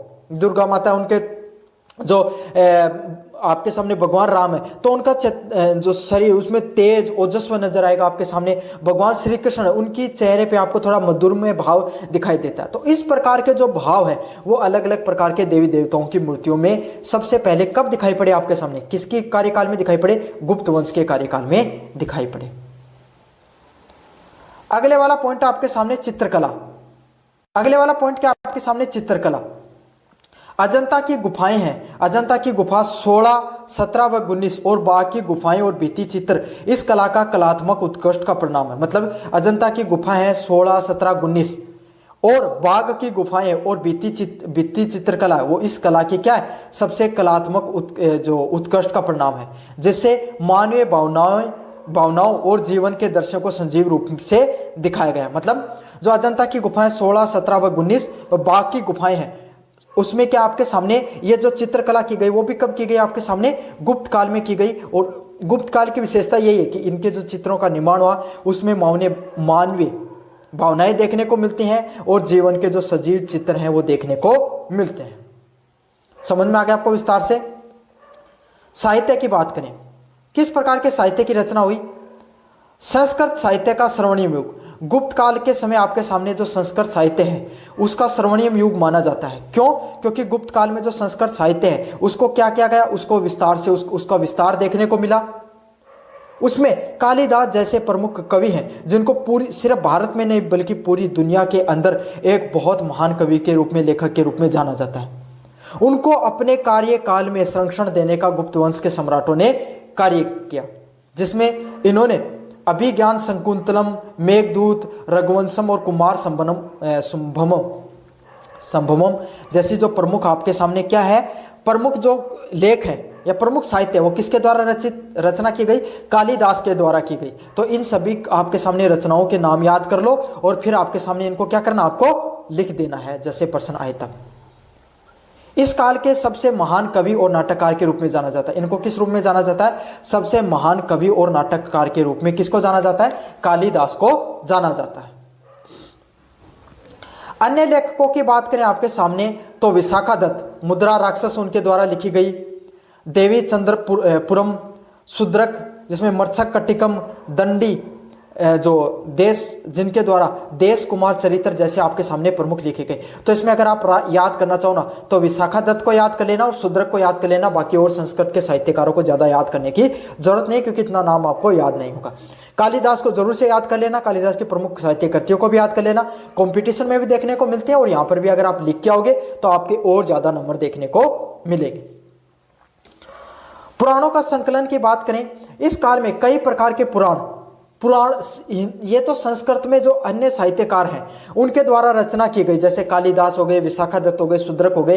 ये कुछ प्रमुख संस्कृत के साहित्यकार थे जिन्होंने वर्तमान गुप्त वंश के समय किस प्रकार का राजवंश हुआ करता था, कैसा उनका कार्यकाल हुआ करता था, उन सब चीजों के बारे में उन्होंने बताया। लेकिन हिंदू सभ्यता में जो पुराणों का महत्व, उन अलग अलग प्रकार के जो पुराण हैं उनको भी कहां से उनका भी क्या हुआ, विकास हुआ गुप्त वंश के अंदर, जिसमें मत्स्य पुराण, वायु पुराण व विष्णु पुराण जैसे जो पुराण हैं उनको अंतिम रूप देने का कार्य किया। आपको पता है भारतीय जो हिंदू सभ्यता है उसमें पुराणों का बहुत ज्यादा महत्व है। समझ में आ गया? तो इन सभी पुराणों को आपके सामने एक जो अंतिम रूप देने का या इनको पूरा करने का कार्य किस काल में हुआ, गुप्त वंश के द्वारा हुआ। गुप्त वंश के द्वारा के समय जो लेखक उनके द्वारा हुआ। नीति कथाओं की बात करें, पंचतंत्र, हितोपदेश जैसी नीति कथाएं लिखी गई जिससे विश्व साहित्य पर गहरा प्रभाव पड़ा। मतलब पंचतंत्र और हितोपदेश जैसी जो प्रमुख नीति कथाएं वो लिखी गई और विश्व इतिहास है उस पर सबसे ज्यादा प्रभाव देखने को मिला। पंचतंत्र के अंदर जो कविताएं हैं, जो कहानियां हैं वो आज भी पूरी दुनिया के अंदर बहुत ज्यादा पॉपुलर है। समझ में आ गया आपको विस्तार से? अगले वाला प्रश्न आपके सामने विज्ञान और प्रौद्योगिकी से संबंधित प्रश्न है। विज्ञान और प्रौद्योगिकी की बात करें उसमें क्या दिखाई पड़ता है, गणित और खगोल विज्ञान। इसमें ना सिर्फ इन्होंने साहित्यकारों को, ना सिर्फ इन्होंने साहित्य जो स्थापत्य कला को संरक्षित करने का कार्य किया गुप्त वंश में, गुप्त वंश के द्वारा जो अनेक प्रकार के वैज्ञानिक थे उनको भी क्या किया, अपने कार्यकाल के अंदर इन्होंने संरक्षण देने का कार्य किया। उनके जो आपके सामने जो प्रमुख जो सिद्धांत है उनको पूरी दुनिया के सामने रखने के लिए उनको पैसे के माध्यम से क्या देने के लिए, सहायता देने का इन्होंने कार्य किया।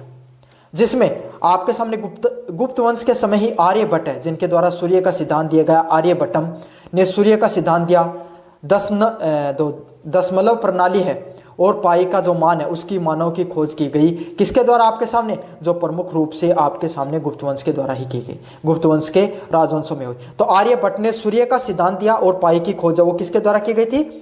आर्यभट्ट के द्वारा ही की गई थी। और वो किसके समय थे? गुप्त वंश के द्वारा के समय ही थे। इन्होंने यह भी बताया आर्यभट्ट ने कि पृथ्वी अपनी दूरी पर घूमती है और सूर्य केंद्रित है। मतलब सूर्य पहले क्या माना जाता था कि आपके सामने सूर्य है ना पृथ्वी के चारों ओर चक्कर लगाता है, लेकिन बाद में आर्यभट्ट और अन्य कुछ जो साइंटिस्टों ने यह बताया, वैज्ञानिकों ने यह बताया कि सूर्य केंद्र में है और पृथ्वी उसके आसपास चक्कर लगाती है।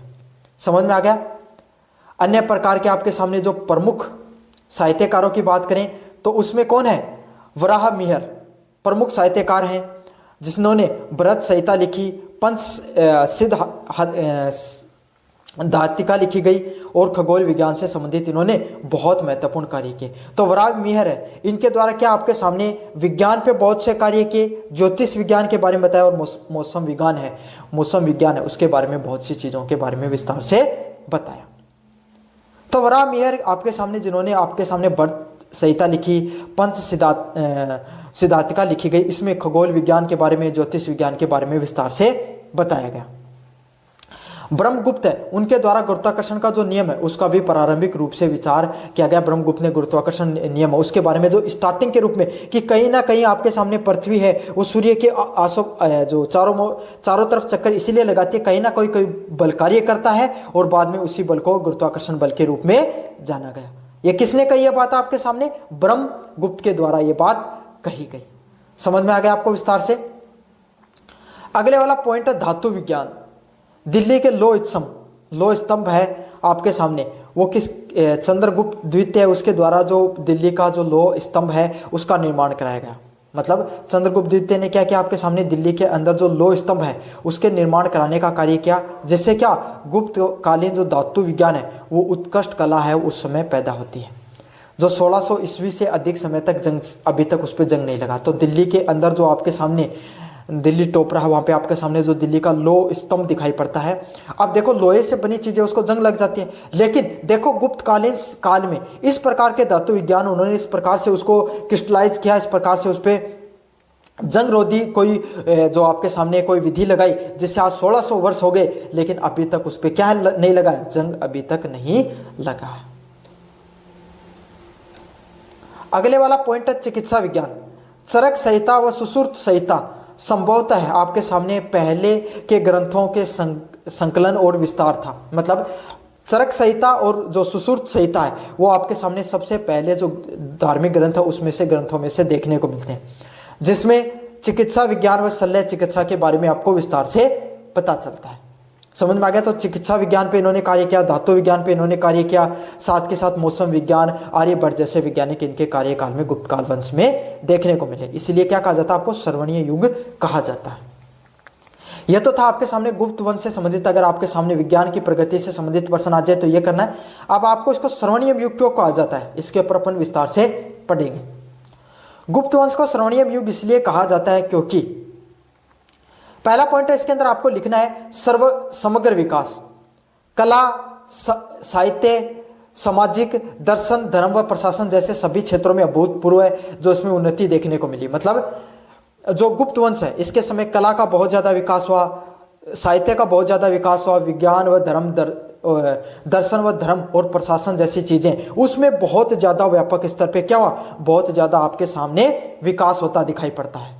तो बहुत ज्यादा इसमें विकास होता दिखाई पड़ा गुप्त काल के अंदर।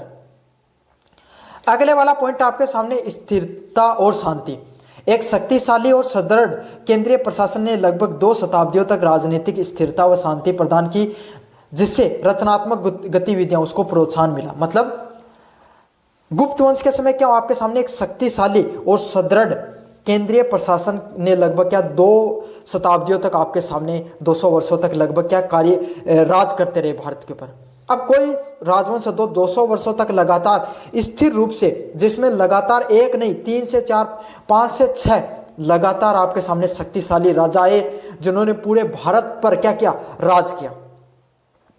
समझ में आ गया आपके सामने। समुद्रगुप्त वो इन्हीं के कार्यकाल में आए हैं जिन्होंने अखंड भारत पे पहली बार राज करने का कार्य किया था, दक्षिण भारत को भी उन्होंने जीता था। तो इसीलिए क्या इन्होंने सिर्फ साहित्य को संरक्षण देने का कार्य नहीं किया, बल्कि इनके कार्यकाल में स्थिरता और शांति भी बहुत ज्यादा देखने को मिलती थी। क्यों? क्योंकि लगातार इनके कार्यकाल में एक से बढ़कर एक महान राजा देखने को मिले थे। अगले वाला पॉइंट आपके सामने आर्थिक समृद्धि। आंतरिक व बाहरी व्यापार का विकास से आर्थिक समृद्धि आई जिसने कला व संस्कृति को पोषण देने में मदद की। मतलब क्या देखने को मिला आपके सामने, जो आंतरिक व बाहरी व्यापार उसमें बहुत ज्यादा वृद्धि देखने को मिली। कैसे? क्यों? क्योंकि आपके सामने जो अलग पूरे भारत पे इन्होंने क्या किया था, राज किया था। तो अलग अलग राज्यों पर इनका क्या हुआ, नियंत्रण हो गया। किसी प्रकार का कोई राजा वो विद्रोह नहीं करता था, तो व्यापार बहुत विस्तारित रूप से चलता था। न्याय प्रणाली बहुत ज्यादा सुदृढ़ थी, कला व संस्कृति भी बहुत ज्यादा बढ़ रही थी। और उस समय आपके सामने किस प्रकार की व्यवस्था देखने को मिलती थी, अलग अलग प्रकार के जो यहाँ पर गुप्त राजवंश के समय जब लोग घूमने के लिए आए आपके सामने, तो उन्होंने ये कहा कि जब हम गलियों से गुजरे तो कोई एक चोरी की घटना हमारे साथ कभी नहीं हुई। लोग अपना सामान है वो घरों में खुले छोड़ दिया करते थे आपके सामने। हम ना कोई चोरी डकैती जैसी चीजें गुप्त वंश के अंदर बिल्कुल भी देखने को नहीं मिलती थी। ऐसा इसीलिए हो पाया क्योंकि बहुत ही सुदृढ़ मजबूत आपके सामने राजवंश है वो राज किया करता था, गुप्त राजवंश है वो यहां पर राज करता था। अगले वाला पॉइंट है संस्कृति का प्रभाव। भारतीय संस्कृति, कला व धर्म, विशेषकर बौद्ध धर्म को दक्षिण पूर्वी एशिया तक इन्होंने प्रचार प्रसारित करने का कार्य किया।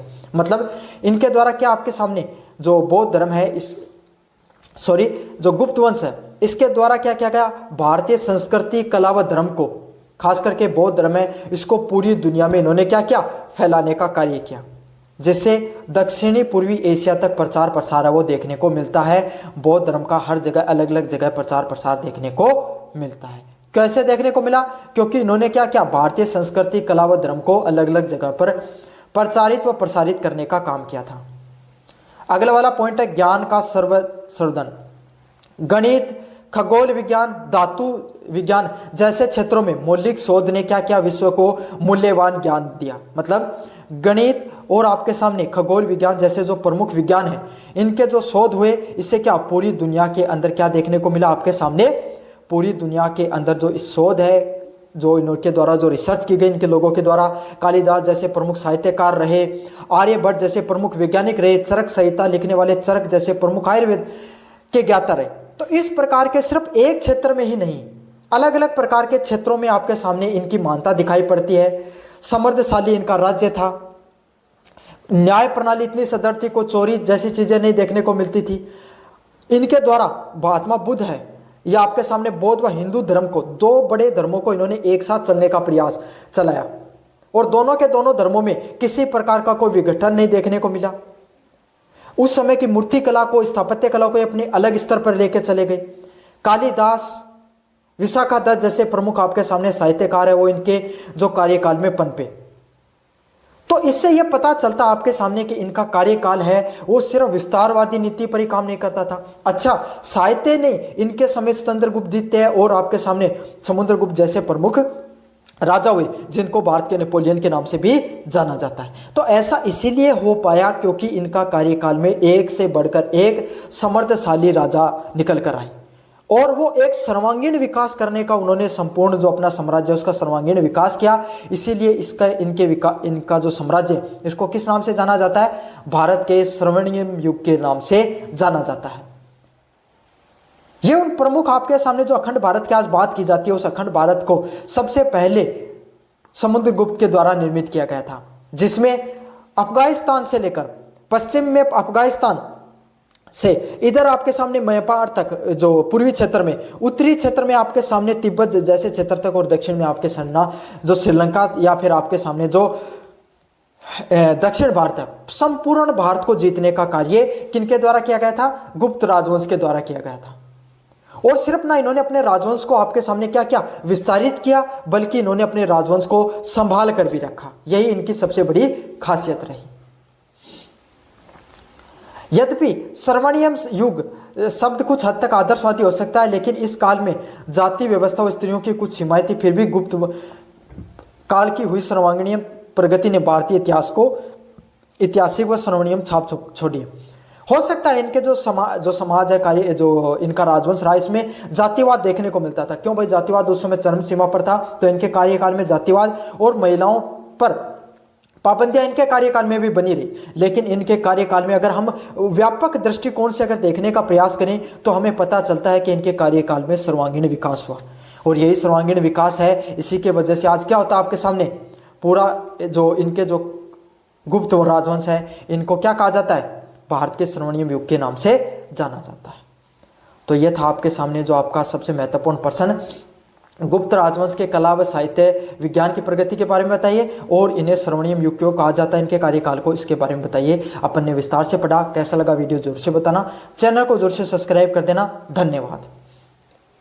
तो बच्चों, मेरा नाम है मोहित और आपका स्वागत हमारे यूट्यूब चैनल हिस्ट्री चैंपियन में। तो जैसा कि आप जानते हो, आपका जो पेपर होने वाला है जो history of India from beginning to 1200 BC, मतलब प्राचीन भारत का इतिहास का जो पेपर होता है आपके सामने 1200 ईस्वी तक, उससे संबंधित आपके सामने जितने महत्वपूर्ण प्रश्न है उसके बारे में अपन विस्तार से पढ़ रहे हैं। उसका अगला महत्वपूर्ण प्रश्न है, हर्षवर्धन के शासन, सेनापति, कला व विद्याओं, जो अलग अलग प्रकार की उनकी जो विद्याएं थी, उसके संरक्षण को मुख्य रूप से आपको क्या करना है, मूल्यांकित करना है। काफी ज्यादा महत्वपूर्ण प्रश्न है, इसके बारे में अपन विस्तार से पढ़ेंगे। इससे पहले आपको क्या करना है, अगर आपको ये पीडीएफ अगर फ्री में प्राप्त करना चाहते हो, जो मैं पीडीएफ पढ़ा रहा हूं, तो आपको क्या करना है, जैसे आप चैनल को सब्सक्राइब करना है, सबसे पहले चैनल को सब्सक्राइब करते लाइक वाला बटन दबाना, और फिर आपके सामने डिस्क्रिप्शन में जो टेलीग्राम का लिंक दे रखा है, उस टेलीग्राम को ज्वाइन कर लेना। वहां पर ये पीडीएफ फ्री में देखने को मिल जाएगी। फाइल वाले सेक्शन में जाकर अगर आप सर्च करोगे हिस्ट्री ऑफ इंडिया, तो यहाँ पर देख BA फर्स्ट सेमेस्टर आपके सामने देखने को मिल जाएगी। तो ये पीडीएफ देखने को मिल जाएगी। साथ के साथ अन्य वीडियो देखना चाहते हो तो प्लेलिस्ट का लिंक डिस्क्रिप्शन में दे रहा हूँ, वहां से जाकर जरूर से देख लेना। साथ के साथ अगर आप कोई फ्लिपकार्ट मंत्रा से कोई प्रोडक्ट खरीदना चाहते हो तो यहाँ पर व्यू प्रोडक्ट और आपके सामने शॉप वाला ऑप्शन है, इस पर क्लिक करके अगर आप कोई भी प्रोडक्ट खरीदोगे, सबसे ज्यादा डिस्काउंट है वो आपको देखने को मिलेगा। चलो शुरू करते हैं अब आपके सामने। पहला प्रश्न आपके सामने, हर्षवर्धन का जो कार्यकाल की बात करें तो हर्षवर्धन है वो आपके सामने 606 ईस्वी से लेकर 647 ईस्वी तक इनका कार्यकाल देखने को मिलता है। हर्षवर्धन है वो आपके सामने पुष्यभूति वंश है, उसके आपके सामने जो प्रमुख आपके सामने क्या रहते हैं, राजवंशों में से उन सभी वंश का एक शासक हुआ था। इसने लगभग आपके सामने आधी शताब्दी तक उत्तर भारत पे शासन किया था, और सबसे कुशल शासकों में से हुआ पुष्यभूति जो वंश है, उस शासकों में से सबसे महान शासक, सबसे कुशल और एक सबसे तगड़े सेनापति के रूप में जाना जाता है, जिसे सिर्फ ना एक अपनी विस्तारवादी नीति के वजह से जाना जाता है, बल्कि उसको जाना जाता है अपनी कला और विद्याओं के संरक्षण देने के लिए भी। मतलब उसने अपने अलग अलग प्रकार की जो कला, उसके सामने जो कला व साहित्य है, उसको भी इसने क्या किया था, संरक्षित करने का कार्य किया था। साथ के साथ इसको एक उदार संरक्षक के रूप में भी जाना जाता है।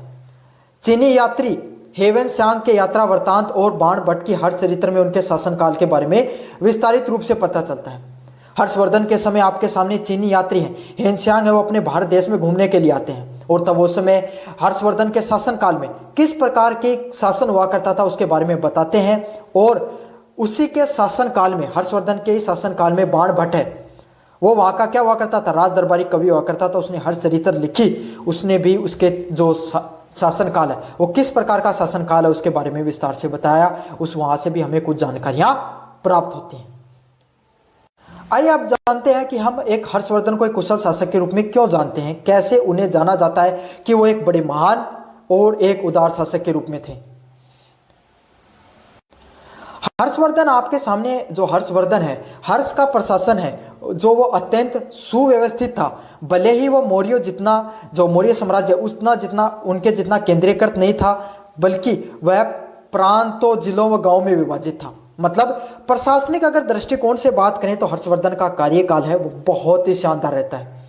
वो उसमें क्या है, उसमें मौर्य जितना केंद्रीकृत मतलब उसमें क्या था, सिर्फ जो सम्राट है उसकी सबसे ज्यादा चलती थी। ऐसा नहीं था ये जो हर्षवर्धन के कार्यकाल में क्या देखने को मिलता था, अलग अलग प्रकार के प्रांत, जिले व गांव में विभाजित कर रखा था और सबके पास अपनी अपनी क्या होती थी, शक्तियां देखने को मिलती थी।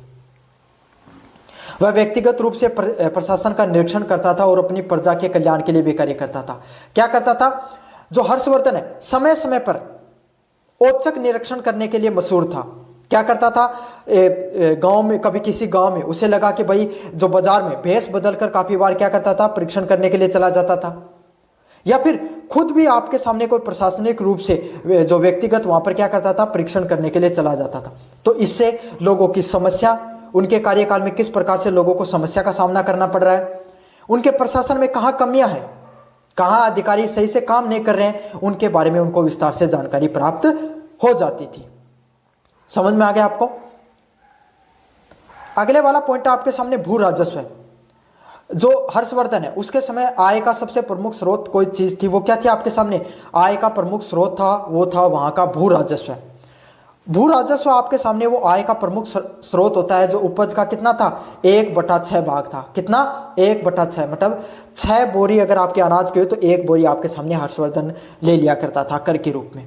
लेकिन वह करों को लेकर न्यायपूर्ण था। मतलब हर्षवर्धन के समय जितने भी जो कर लिए गए वो एक तो 1/6 ज्यादा बड़ा कर भी नहीं था, साथ के साथ बहुत ही व्यवस्थित ढंग से जनता का जो पैसा था उसको उनके न्याय के लिए, उनको आगे बढ़ाने के लिए, जनता की भलाई के लिए भी खर्च किया जाता था। अगले वाला पॉइंट आपके सामने लोक कल्याणकारी कार्य। हर्ष ने अपनी प्रजा के लिए सड़कें बनवाई, कुएं खुदवाए, विश्राम गृह, धर्मशालाएं का बनवाई और औषधालय है उसकी स्थापना की गई। मतलब हर्षवर्धन ने क्या किया, अपनी प्रजा के लिए अलग अलग प्रकार के कार्यों का करने का निर्माण किया, जिसमें इन्होंने कुएं खुदवाने का कार्य किया, विश्राम गृह का निर्माण करवाया, साथ के साथ औषधालय है उसके स्थापना करवाने का कार्य कराया। वह प्रति 5 वर्ष में प्रयाग व महामोक्ष परिषद का भी आयोजन करता था। क्या करता था आपके सामने, प्रत्येक 5 वर्ष में आपके सामने उनके सामने क्या हुआ करती थी, एक महामोक्ष जो परिषद उसका आयोजन किया जाता था, जहाँ पे क्या, जिससे जो उसका जितना व्यक्तिगत खजाना हुआ करता था उसको दान कर देता था। देखो कितनी बड़ी बात है, जितना पैसा उसके पास जरूरत है उसका पैसा रख लेता था, जितना ज्यादा पैसा उसके पास बच जाता था उस पैसे को वो क्या कर देता था, दान कर देता था। और दान लोगों को सिर्फ पैसे के रूप में नहीं बल्कि लोगों के लिए भलाई के लिए, लोक कल्याणकारी योजनाओं को कराने के लिए करता था। बल्कि आज के समय की जो सरकार है जो क्या करती है, फ्री बेज देती है, रेवड़ियां बांटती है, उनकी तरह नहीं करता था ऐसे फ्री में पैसे दे दिए, ना ना, क्या करता था, उनकी भलाई के लिए पैसे लगाता था, सड़कों का निर्माण कराता था, कुएं खुदवाता था, साथ के साथ विश्राम गृह के उनके इस कार्यकाल में देखने को मिलते हैं।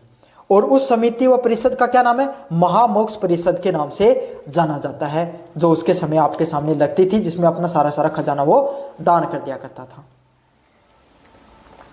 धार्मिक सहिष्णुता की बात करें, यद्यपि वह स्वयं शिव का उपासक था और बाद में बौद्ध धर्म का भी अनुयायी बन गया, लेकिन उसने सभी धर्मों के प्रति सहिष्णुता दिखाई और उनको संरक्षण देने का कार्य किया। एक महान शासक की क्या आपके सामने प्रमुख उपलब्धि होती है, एक प्रमुख उसकी गुण होता है, वो चाहे किसी धर्म को माने, चाहे वो किसी भी विचारधारा को माने, लेकिन उसकी विचारधारा, उसका धर्म, उसके व्यक्तिगत आपके सामने जो थिंकिंग है वो उसके शासन काल में प्रजा पर थोपने का काम नहीं करता। वो सभी लोगों को समानार्थी रूप से क्या करता है, दिखाने का प्रयास करता है। वो यही बात आपके सामने हर्षवर्धन में भी दिखाई पड़ती थी। वो खुद एक शिव का बहुत बड़ा उपासक था, लेकिन उसके बावजूद वो बौद्ध धर्म को भी का बाद में जाकर अनुयायी भी बना, और साथ के साथ अन्य धर्म उसके समय जैन धर्म, बौद्ध धर्म, हिंदू धर्म और अन्य प्रकार के जो धर्म है उनको उसने क्या किया, संरक्षण देने का कार्य किया और सभी के प्रति सहानुभूति दिखाई और सहिष्णुता दिखाने का प्रयास किया।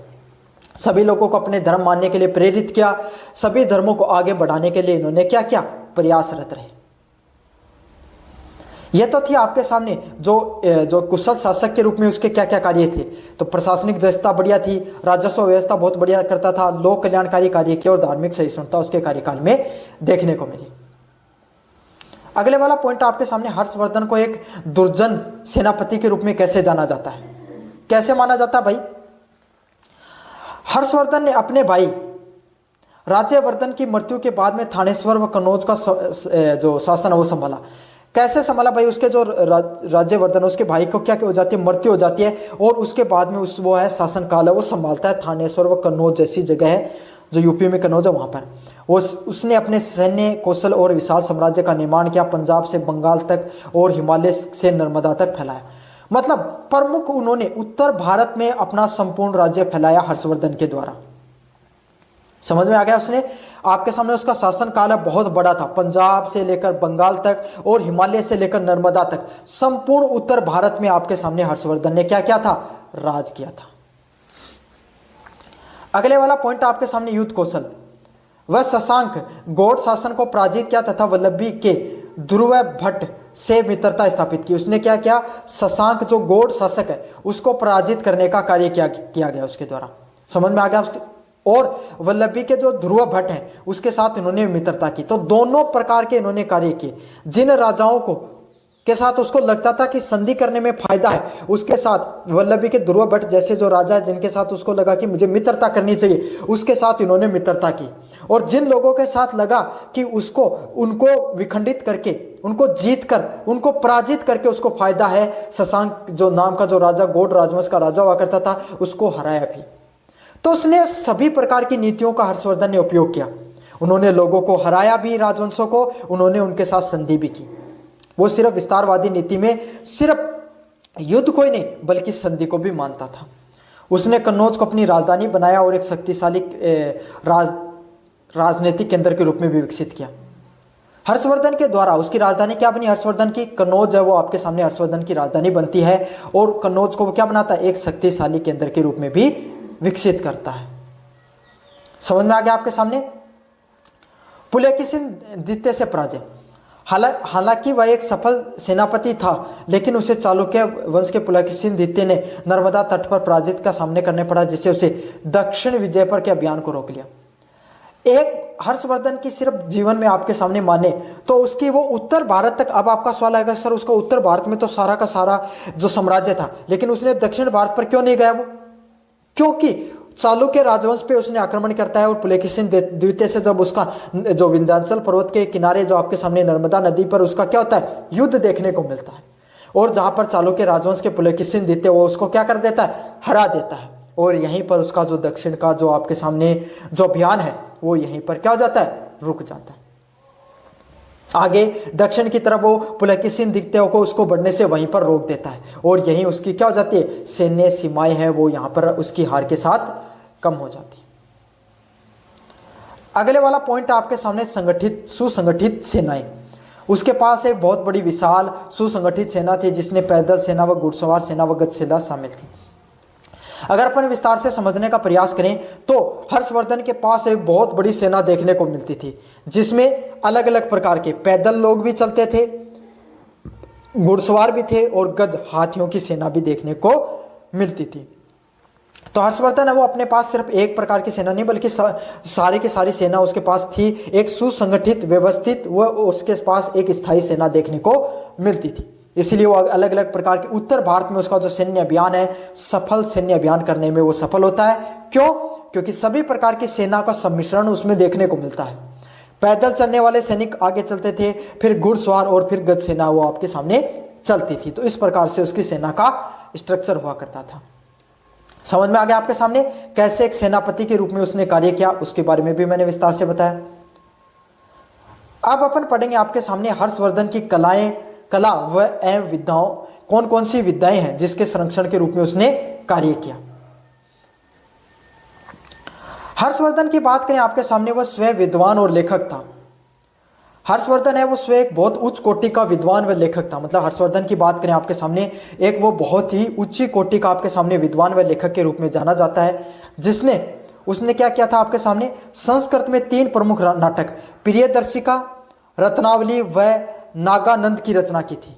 मतलब हर्षवर्धन ने क्या किया था, हर्षवर्धन है वो बहुत ही उच्च कोटि का, बहुत ही शानदार विद्वानों में से था, और उसने ऐसे नहीं कि उसके राजवंशों में कोई राजकवि रहा करता था उसने साहित्य की रचना की, वो खुद भी साहित्यकार था, खुद भी साहित्य की रचना करता था। और उसके द्वारा 3 प्रमुख नाटक है, जिसमें प्रियदर्शिका सबसे प्रमुख नाटक है, रत्नावली व नागानंद भी कुछ प्रसिद्ध है, वो साहित्य की रचना उसके द्वारा खुद की गई। तो समझ सकते हो कि एक वो राजा जिसने इतने सफल अभियान के साथ साहित्य की भी वो रचना किया करता था। समझ में आ गया आपके सामने। कलम और तलवार दोनों को परोक्ष रूप से चलाने में सफल रहा कौन? हर्षवर्धन। अगले वाला पॉइंट है विद्वानों को संरक्षण। उसके दरबार में अनेक महान विद्वान और कवि थे। मतलब अगर अपन बात करें जो हर्षवर्धन, वो खुद एक कवि नहीं था, लेखक नहीं था, बल्कि उसके कार्यकाल में बहुत से अनेक प्रकार के जो लेखक और महान कवि है वो देखने को मिलते हैं। जिसमें प्रमुख रूप से बात करें अपन तो बाण भट्ट हैं, वो उनके राज दरबारी कवि हुआ करते थे, जिनके द्वारा क्या की गई आपके सामने हर्ष चरित्र की, हर्ष की जीवनी और कादम्बरी जैसे महत्वपूर्ण ग्रंथों की रचना की गई। तो बाण भट्ट आपके सामने इनके जो हर्ष हुआ करते थे, उनके दरबार कवि हुआ करते थे। उनके द्वारा हर्ष चरित्र लिखी गई और कादम्बरी जैसी प्रमुख जो साहित्य ग्रंथ उनकी रचना की गई। अगले वाला पॉइंट है मयूर, प्रसिद्ध कवि जिन्होंने सूर्य शतक की रचना की। तो उनके शासनकाल में आपके सामने एक मयूर नामक के जो कवि व लेखक भी हुआ करते थे, जिसने सूर्य शतक नामक क्या रचना भी की। अगले वाला पॉइंट है दिवाकर, अन्य विद्वान थे जिन्होंने हर्ष ने संरक्षण दिया। तो तीन, बाण भट्ट, मयूर व दिवाकर, तीन प्रमुख आपके सामने क्या रहे? साहित्यकार रहे, जिन्होंने जो आपके सामने हर्षवर्धन है उसके शासनकाल में काम किया और उन्होंने उनको संरक्षण देने का कार्य किया। अगले वाला पॉइंट आपके सामने नालंदा विश्वविद्यालय का संरक्षण। हर्षवर्धन ने नालंदा विश्वविद्यालय को उदारतापूर्ण संरक्षण और दान किया। मतलब हर्षवर्धन ने क्या किया आपके सामने, जो नालंदा विश्वविद्यालय है उसको क्या क्या संरक्षण किया। एक तो उसमें जो साहित्यकार प्रोफेसरों को लगाने का कार्य किया, साथ के साथ उसको दान दिया, ताकि क्या है जो बौद्ध धर्म है उस पर और अध्ययन हो सके और उच्च शिक्षा पर कार्य किया जा सके। और उनके समय, हर्षवर्धन के समय जो नालंदा विश्वविद्यालय है वो सबसे बड़ी आपके सामने विश्वविद्यालयों में से हुआ करती थी, सबसे प्रमुख विश्वविद्यालयों में से एक हुआ करती थी। यहीं पर आपके सामने उनके कार्यकाल में हिंसांग आता है, और हिंसांग चीनी यात्री था, वो हर्षवर्धन के समय घूमकर जाता है। उसने आपके सामने कहाँ पर ज्ञान जो शिक्षा प्राप्त की थी, जो आपके सामने नालंदा विश्वविद्यालय है उसके अंदर क्या किया था, अपनी जो ज्ञान व शिक्षा को प्राप्त करने किया था। समझ में आ गया आपको अच्छे से। अगले वाला पॉइंट आपके सामने कला और स्थापत्य कला। उसके शासनकाल में कई बुद्ध स्तूपों, विहारों, मंदिरों का निर्माण हुआ। यद्यपि उनके इस क्षेत्र में गुप्त काल जैसी भव्यता नहीं थी। मतलब इनके काल में आपके सामने बहुत सारे बुद्ध स्तूपों का भी निर्माण हुआ, विहारों व मंदिरों का निर्माण हुआ, लेकिन इनकी स्थापत्य कला में जो गुप्त काल है उसमें भाई गंधार व मथुरा कला है वो क्या रहती है, उनका क्या उत्कृष्ट कला जैसी कलाएं आपके सामने उनकी उत्पत्ति होती है। इस प्रकार की आपके सामने कोई नई कला नहीं देखने को मिली, नई शैली नहीं देखने को मिली, कोई अद्भुत आपके सामने कोई बहुत ज़्यादा अच्छे आपके सामने आपके सामने जो विहार व मंदिरों का निर्माण तो नहीं हुआ, लेकिन थोड़े बहुत तो इनके द्वारा भी निर्माण किए गए। छोटे मोटे मतलब निर्मित किए, बड़े नहीं थे।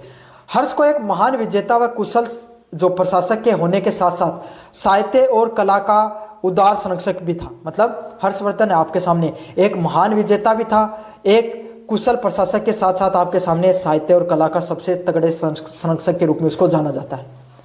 उसने उत्तर भारत के इतिहास में राजनीतिक स्थिरता प्रदान करना और सांस्कृतिक उत्कर्ष है उसके प्रतीक के रूप में उसको जाना जाता है।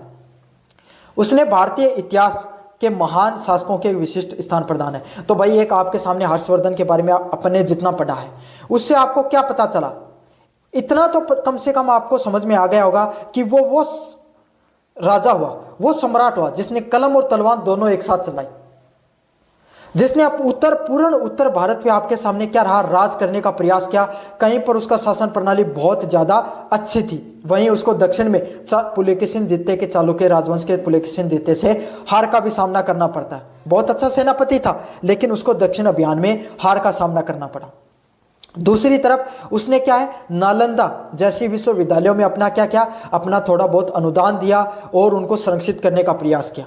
वहीं उनके समय कोई आपके सामने कोई बड़ी स्थापत्य कला का विकास नहीं दिखाई पड़ता है, दोनों दिखाई पड़ते। इनके समय प्रशासनिक व्यवस्था है वो भी ज़्यादा बहुत ही समृद्धशाली और आपके सामने कैसी थी, आपके सामने बहुत अच्छी थी, जिसमें गांवों तक फैली हुई इनकी प्रशासनिक व्यवस्था देखने को मिलती है। तो ये आपके सामने हर्षवर्धन के शासनकाल में सेनापति, कला और जो विद्वानों का संरक्षण से संबंधित जितने भी जो महत्वपूर्ण पर्सन है उसके बारे में मैंने विस्तार से बता दिया है। कैसे लगा आपको वीडियो जरूर से बताना, चैनल को जरूर से सब्सक्राइब कर देना। धन्यवाद। हेलो बच्चों, मेरा नाम है मोहित और आपका स्वागत हमारे यूट्यूब चैनल हिस्ट्री चैंपियन में। तो जैसा कि आप जानते हो, आपका जो पेपर होने वाला है हिस्ट्री का, इतिहास का, जो history of India from beginning up to 1200 BC, 1200 ईस्वी तक का जो आपके सामने जो भारतीय इतिहास का जो पेपर होने वाला है उससे संबंधित जो महत्वपूर्ण प्रश्न है, उसका जो अगला महत्वपूर्ण प्रश्न है चोल के स्थानीय प्रशासन व कला एवं साहित्य के जो क्षेत्र में उनके योगदान के बारे में बताइए। मतलब जो चोल राजवंश हुआ करता था उसके जो स्थानीय प्रशासन का जो कला व साहित्य में क्या योगदान रहा उसके बारे में विस्तार से आपको बताना है, उसके बारे में विस्तार से पढ़ने वाले हैं अपन। तो बच्चों, वीडियो शुरू करें इससे पहले अगर आप ये PDF डाउनलोड करना चाहते हो जो मैं पढ़ा रहा हूँ, तो आपको क्या करना है, सबसे पहले चैनल को सब्सक्राइब करना पड़ेगा। जैसे चैनल को सब्सक्राइब करोगे तभी आपके सामने जो PDF है उसका लिंक, जो प्लेलिस्ट का लिंक है वो डिस्क्रिप्शन में प्लेलिस्ट का लिंक मिल जाएगा टेलीग्राम चैनल का। चैनल को सब्सक्राइब करना पड़ेगा, लेकिन पहले आपको, फिर आपके सामने क्या है, उस प्लेलिस्ट पे क्लिक करोगे। जैसे आप क्लिक करोगे तो आपके सामने क्या देखने को मिलेगा, जो हमारी जो टेलीग्राम चैनल उसका लिंक मिलेगा, और टेलीग्राम चैनल पे जाके आप फाइल वाले सेक्शन में PDF फ्री में डाउनलोड कर सकते हो। तो चलो शुरू करते हैं अपने वीडियो को। और अन्य वीडियो देखना चाहते हो इस पेपर से संबंधित तो प्लेलिस्ट का लिंक डिस्क्रिप्शन में दे रहा हूँ, वहाँ पर जाकर देखने को मिल जाएंगे। और यहाँ पर व्यू प्रोडक्ट और जो शॉप वाला ऑप्शन दिखाई दे रहा है, यहाँ पर क्लिक करके अगर आप कोई भी प्रोडक्ट खरीदते हो तो आपको सबसे ज़्यादा डिस्काउंट देखने को मिलेगा फ्लिपकार्ट व मंत्रा से, जो मैंने टैग कर रखा है। इसके अलावा और कोई प्रोडक्ट भी खरीद सकते हो। यहाँ पर जो इस कोने में आपके सामने जो टैग वाला ऑप्शन है उस पर क्लिक करके खरीद सकते हो।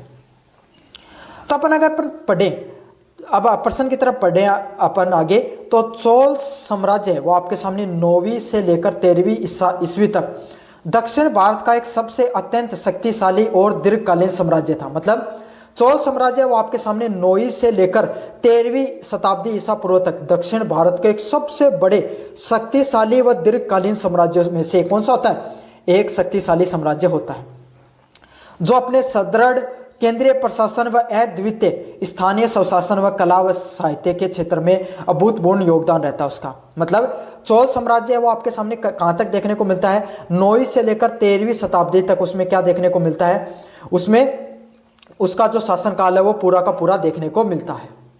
चोल राजवंश आपके सामने दक्षिण भारत का एक सबसे प्रमुख राजवंश में से भी आपके सामने राजवंश होता है, जो, क्योंकि भाई उत्तर भारत के राजवंशों के बारे में, मगध साम्राज्य के बारे में पढ़ा, गुप्त साम्राज्य के बारे में पढ़ा, मगध साम्राज्य में अपन ने गुप्त राजवंश के बारे में पढ़ा, फिर अपन पुष्यभूति वंश के बारे में पढ़ा, फिर अपन ने मौर्य वंश के बारे में देखा। तो दक्षिण भारत, ये सभी उत्तर भारत के प्रमुख रूप से राजवंश रहते हैं। दक्षिण भारत के चोल राजवंश है वो सबसे ज्यादा कैसा था, एकदम सुदृढ़ व शक्तिशाली राजवंशों में से एक था। तो इसकी अगर अपन बात करें आपके सामने चोल राजवंश की, चोल प्रशासन सबसे विशिष्ट विशेषता थी कि वह कुशल और विस्तृत स्थानीय स्वशासन देखने को मिलता था। मतलब चोल प्रशासन वो आपके सामने किस प्रकार का प्रशासन देखने को मिलता था, विस्तृत व स्थानीय स्वशासन के रूप में उसको जाना जाता था। विशेषकर ग्रामीण स्तर पर, किस रूप पे, विशेषकर उसको ग्रामीण स्तर के स्तर पे उसकी सबसे ज्यादा क्या हुआ करती थी, पकड़ हुआ करती थी। ग्राम सभाएं हैं, आज के समय जो अपने ग्राम सभाएं, ग्राम पंचायत जो देखते हो, वो चोल राजवंश ने बहुत पहले अपने समय ही बना ली थी। और इनकी ग्राम सभाएं हैं, जो ग्रामीण स्तर की जो प्रशासनिक व्यवस्था है वो सबसे ज्यादा मजबूत और सुदृढ़शाली थी, जिसका विवरण आपको कहां पर देखने को मिलता है, उत्तर मेरु जो अभिलेख है उसके अंदर इनका आपके जितने भी जो चोल प्रशासन है उसके बारे में विस्तार से आपको पता चलता है। अगले वाला पॉइंट आपके सामने ग्राम सभाएं। इनकी ग्राम सभाओं की बात करें, सामान्य गांवों की सभाएं जिसे भूस्वामी सदस्य हुआ करते थे, तो इनकी ग्राम सभाएं अलग अलग प्रकार की ग्राम सभाएं देखने को मिलती थी, जिसमें सामान्य गांवों की सभा हुआ करती थी, जिसमें भूस्वामी सदस्य हुआ करते थे। मतलब आज के समय जो अपनी गांव की सभा होती है, नॉर्मल जो ग्राम सभा होती है, जिसमें गांव के कोई भी लोग बैठकर क्या करते हैं, आपके सामने बातचीत कर सकते हैं, तो उसको किस नाम से जानते थे, चोल साम्राज्य में उर के नाम से जानते थे। किस नाम से, उर के नाम से जाना जाता था। अगले वाला पॉइंट आपके सामने सभा व महासभा। अग्रहार ब्राह्मणों को दान किए गए गांवों की सभा जो अधिक शक्तिशाली व संगठित होती थी, जिसका सदस्य पेरू मक्कल कहलाते थे। मतलब आपके सामने कैसा क्या देखने को मिलता था, ब्राह्मणों को दान की जाने वाली जो आपके सामने जो क्या हुआ करती थी, आपके सामने जो जो जगह होती थी, ग्राम जो गाँव को जो ब्राह्मणों को जो दान की जाती थी जगह, सभा और महासभा के नाम से जिनको जाना जाता है, वो सबसे अधिक शक्तिशाली व संगठित होती थी, जिसके सदस्य कौन होते थे, पेरू मक्कल है वो इसके प्रमुख सदस्य हुआ करते थे। समझ में आ गया आपके सामने। तो ब्राह्मणों को दान की गई वाली जमीन जहां पर आपके सामने जो सभा होती थी उसको सभा व महासभा के नाम से जाना जाता था चोल साम्राज्य के अंदर। अच्छे से याद कर लेना, उर में सामान्य गांव के लोग, सभा व महासभा में कौन, ब्राह्मणों को दान दी गई जमीन जिसपे जो लोग राज करते थे, ये सभी सबसे ज्यादा शक्तिशाली लोग हुआ करते थे। समझ में आ गया। ये भाग लेते थे, इनको क्या किस नाम से जानते थे, सभा को सभा या महासभा के नाम से, और इनको पेरू मक्कल के नाम से भी जाना जाता था। ये जो ब्राह्मण होते थे जिनको जमीन दान में मिलती थी राजवंशों के द्वारा। अगले वाला पॉइंट है नगरम। नगरम क्या है, व्यापारिक नगरों की सभा जिसमें व्यापारी और शिल्पी सदस्य हुआ करते थे। मतलब अलग अलग प्रकार के जो व्यापारिक नगर हैं उसमें जो सभा देखने को मिलती थी जिसमें व्यापारी और जो शिल्पकार से संबंधित जो सदस्य हुआ करते थे उसको किस नाम से जाना जाता है, नगरम के नाम से जाना जाता है। किस नाम से जाना जाता है, नगरम के नाम से जाना जाता है। जो अलग अलग प्रकार के व्यापारिक जो नगरों की सभा हुआ करती थी, व्यापारी व शिल्पियों के सदस्य देखने को मिलते थे। अगले वाला पॉइंट आपके सामने समितियों द्वारा कार्य। ये तो थी आपके सामने सभाएं। जो चोल राजवंश है उसमें सभाओं का बहुत बड़ा योगदान था। चोल राजवंश में आपके सामने जो ग्रामीण पद्धति है, ग्रामीण पद्धति सबसे ज्यादा मजबूत और सुदृढ़ पद्धतियों में से थी। समझ में आ गया आपके सामने। अब इनके शासनकाल में किस किस प्रकार की समितियां देखने को मिलती थी। प्रत्येक सभा के कई उप समितियां हुआ करती थी। मतलब जो अलग अलग प्रकार की जो सभाएं हुआ करती थी उसके नीचे कई उप समितियां भी देखने को मिलती थी जिन्हें वार्यम के माध्यम से कार्य किया जाता था। वार्यम क्या होता है आपके सामने। समितियों के बारे में बात करें तो पहली समिति हुआ करती थी चोल राजवंश में वार्यम, वार्षिक समिति, जो न्याय व प्रशासन करने का कार्य करती थी। कौन सी समिति, वार्यम समिति, जो वार्षिक समिति के नाम से जाना जाता है, जो न्याय व प्रशासन को संभालने का कार्य करती है। अगली कौन सी है, एरियम। एरियम कौन सी है, जो तालाब व सिंचाई समिति। एरियम कौन सी समिति हुआ करती थी, जो आपके सामने तालाब व सिंचाई समिति हुआ करती थी, जो किसका काम करती थी, कोई तालाबों के निर्माण से संबंधित कार्य, सिंचाई प्रणाली को सुदृढ़ रूप से लागू करने का कार्य, वो किसके द्वारा किया जाता था, एरिवारियम समिति के द्वारा किया जाता था। समझ में आ गया आपके सामने। अगला है तोट्टावारियम। तोट्टावारियम कौन सी हुआ करती थी, जिसमें उद्यान समिति। तोट्टावारियम या समझ तोते से याद कर लो। तोते कहां पर होते हैं, उद्यानों में, बगानों में, बगीचों में। तो बगीचों की देख रेख करने के लिए, उनके उद्यानों का निर्माण करने के लिए कौन सी समिति होती थी, तोट्टावारियम समिति हुआ करती थी। अगली समिति की तरफ अपन बढ़े, पौनवारियम।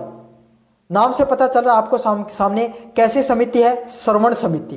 पौनवारियम आपके सामने कैसी समिति होती थी, आपके सामने जो श्रवण मतलब आभूषण से संबंधित, आपके सामने सोने को, खाद्यान्नों के, दक्षिण भारत में सोना निकलता था कर्नाटक में, तो उसको संभालने के लिए या फिर खजाने में कितना सोना आया कितना गया उसको संभालने के लिए कौन सी समिति, श्रवण समिति हुआ करती थी। अगले वाला पॉइंट है न्यायवरियम। जो न्याय को संभालने के लिए कौन सी समिति हुआ करती थी, न्यायवरियम समिति है वो कार्य करती थी। समझ में आ गया। तो सभाएं और समिति प्रमुख हुआ करती थी चोल राजवंश के अंतर्गत। अगला सदस्यों का चुनाव करना। जितने भी जो सदस्य हुआ करते थे उनको लॉटरी द्वारा चुनाव किया जाता था, कुंड वाले प्रणाली द्वारा। मतलब एक गड़ा रख दिया, उसमें सभी के नाम रख के उसमें रख दिया, और एक एक करके कोई व्यक्ति है, प्रतिष्ठित व्यक्ति है, सम्राट है, वो क्या पर्चियां खुला करता था उनकी, जिसमें उनके लिए योग्यताएं निर्धारित थी। हर कोई भाग नहीं ले सकता था इनके अंदर समितियों का अध्यक्ष बनने के लिए। जो योग्यता हुआ करती थी वही व्यक्ति आपके सामने भाग ले सकता था। जैसे भूमि का स्वामी होना चाहिए, नैतिक आचरण होना चाहिए, और आयु की सीमा भी हुआ करती थी। तो ये समझ लो कि चोल राजवंश है वो बहुत ही ज्यादा प्रशासनिक दृष्टिकोण से जो आधुनिक प्रणाली है उसको भी कहीं फेल करता हुआ नजर आता है। और ये जितने भी आपके सामने जो राजवंश, जितने भी जो आपके सामने जो लोग हुआ करते थे वो कितने वर्ष के लिए चुने जाते थे, 3 वर्ष के लिए कुल चुने जाते थे। अगले वाला पॉइंट आपके सामने स्वायत्तता। इन सभाओं में व्यापक स्वायत्ता प्राप्त थी, जिसमें भू राजस्व संग्रह देखने को मिलता था, न्याय प्रदान करना, सड़कों और सिंचाई व्यवस्थाओं का रखरखाव करना। मतलब जितनी भी जो सभाएं हुआ करती थी, इसमें व्यापक रूप से आपको स्वायत्ता, लोगों को स्वतंत्रता मिलती थी, जिसमें जो भू राजस्व संग्रह करना भी, जो लोग, जो सभाएं, ये वहां से क्या कर सकती थी, टैक्स भी इकट्ठा करती थी, लोगों को न्याय प्रदान करने का कार्य करती थी, सड़क व सिंचाई का काम करती थी। तो इनके राजवंश में सिर्फ सम्राट है, जो राजा है, उसका ही सारा काम नहीं होता था, बल्कि सम्राट ने अलग अलग प्रकार की जो क्या कर दी, सभाओं का निर्माण कर दिया, जो ये क्या करते थे, इन सभी चीजों का देखरेख किया करते थे, जिसमें जो भू राजस्व का संग्रह करना, न्याय प्रदान करना और सड़कों की सिंचाई है और उनके देखरेख करने का भी कार्य किया करती थी सारी की सारी समितियां। अगले वाला पॉइंट आपके सामने, केंद्रीय नियंत्रण। यद्यपि स्थानीय निकाय स्वतंत्र हुआ करते थे, जो स्थानीय जो निकाय हुआ करते थे वो स्वतंत्र हुआ करते थे, लेकिन उन पर केंद्रीय अधिकारी जैसे पेरुनार व सिरुनार का नियंत्रण और निगरानी रहा करती थी। मतलब जो आपके सामने जो केंद्रीय अधिकारी है, वो इस पर सारी की सारी चीजें, वो इन सभाओं पर कंट्रोल किया करते थे। राजा ने क्या कर रखा था, पेरुनार व सिरुनार जैसे दो अधिकारियों को नियुक्त कर रखा था, जो क्या करते थे, ऐसे समझ लो कि सिर से लेकर पैर तक क्या करते थे, आपके सामने नियंत्रण करने का कार्य करते थे। ये आपके सामने अद्वितीय स्वशासन की प्रणाली थी, जिसमें आपके सामने आज के पंचायती राज से आपके सामने कुछ मिलती जुलती है। मतलब आज अपने ग्राम पंचायतों में क्या सभा व समितियों को बनाया जाता है, वैसे उसमें सभा व समितियों को बनाया गया था, जो क्या आज के जो पंचायती राज जो व्यवस्था है उसके समकालीन, उसके समक्ष दिखाई पड़ती है। समझ में आ गया आपको अच्छे से। पहला पॉइंट आपके सामने, चोल जो राजवंश उसके कला व साहित्य का क्षेत्र में योगदान होना। अब चोल राजवंश के समय किस किस प्रकार के आपके सामने जो साहित्य कला वो देखने को मिली, तो पहला आपके सामने स्थापत्य कला। स्थापत्य कला में इनके मंदिरों का निर्माण कराया गया। चोल राजवंशों ने मंदिर व भव्य द्रविड़ शैली के मंदिरों का निर्माण कराया, जो उनके शक्ति के प्रतीक हुआ करते थे। मतलब जो चोल राजवंश है उसने क्या किया, एक बहुत ही भव्य और शक्तिशाली मंदिरों का निर्माण कराया, जो किसके आपके सामने शक्ति और भक्ति के प्रतीक हुआ करते थे। समझ में आ गया। द्रविड़ शैली, द्रविड़ शैली कौन सी शैली हुआ करती थी, जो आपके सामने जिसमें गौरवपम देखने को मिलते थे, और दक्षिण भारत में प्रमुख रूप से जो मंदिर है वो देखने को मिलते हैं। समझ में आ गया ना आपके सामने। अपने कैसे चौकोर होते हैं, लेकिन इनके गोलाकार गुंबदकारी जो आपके सामने मुख्य रूप से जो मंदिर देखने को मिलते हैं, ऐसे वाले मंदिर इनके मुख्यतः ऐसे वाले, ऐसे मंदिर हैं। इनके मंदिरों की शेप कैसी, ऐसे वाली शेप देखने को मिलती है आपके सामने। समझ में आ गया। इसको द्रविड़ शैली के नाम से जाना जाता है। इस शैली की प्रमुख विशेषता है विशाल विमान शिखर, मतलब इनका जो बड़ा सा शिखर दिखाई पड़ता है, साथ के साथ गोपुरम जो विशाल प्रवेश द्वार इसमें आपको दिखाई पड़ता है, साथ के साथ मंडप व विस्तृत प्रांगण भी हुआ करते थे। तो सारी चीजें, विशाल शिखर हुआ करता था, गोपुरम है जो विशाल प्रवेश द्वार है वो देखने को मिलता था। प्रमुख आपके सामने मंदिरों की बात करें तो राजा राज प्रथम के द्वारा आपके सामने तंजावुर का जो आपके सामने बृहदेश्वर मंदिर है, राजराजेश्वर जो मंदिर है, उसका निर्माण किया गया। तो चोल राजवंश है उसके जो प्रमुख राजा हुए राजा राज प्रथम, जिसके द्वारा क्या किया गया, आपके सामने जो तंजावुर का जो बृहदेश्वर मंदिर है उसका निर्माण किया गया, जिसको राजराजेश्वर मंदिर के नाम से भी जाना जाता है। साथ के साथ राजेंद्र प्रथम के द्वारा गंगे कोडचालपुरम का जो मंदिर है उसका भी निर्माण किया गया। यह सभी मंदिर आपके सामने द्रविड़ स्थापत्य कला के सबसे प्रमुख उदाहरणों में से एक है, जो आज जो यूनेस्को की जो विश्व धरोहर शैली है उसके उनके रूप में उनको जाना जाता है। ये मंदिर आपके सामने कैसी बनी है, जटिल जो मूर्ति कला, द्रविड़ कला के प्रमुख उदाहरण है। द्रविड़ कला पे इनको क्या किया गया, बनाया गया। खास करके बृहदेश्वर मंदिर है राजा राज प्रथम के द्वारा, रट लेना कंपटीशन में भी प्रश्न सेम टू सेम देखने को मिलता है। अगले वाला प्रश्न है कांस्य की प्रतिमाएं। चोल काल में कांस्य की मूर्तियां हैं वो विशेष रूप से प्रसिद्ध है, जैसे नटराज है, भगवान शिव की जो नृत्य करती हुई मूर्तियां दिखाई पड़ती हैं। कांस्य की प्रतिमाएं जिसमें चोल कला का उत्कृष्ट प्रतिमाओं के रूप में जिसे जाना जाता है। साहित्य की बात करें, तमिल साहित्य का स्वर्णिम युग देखने को मिला।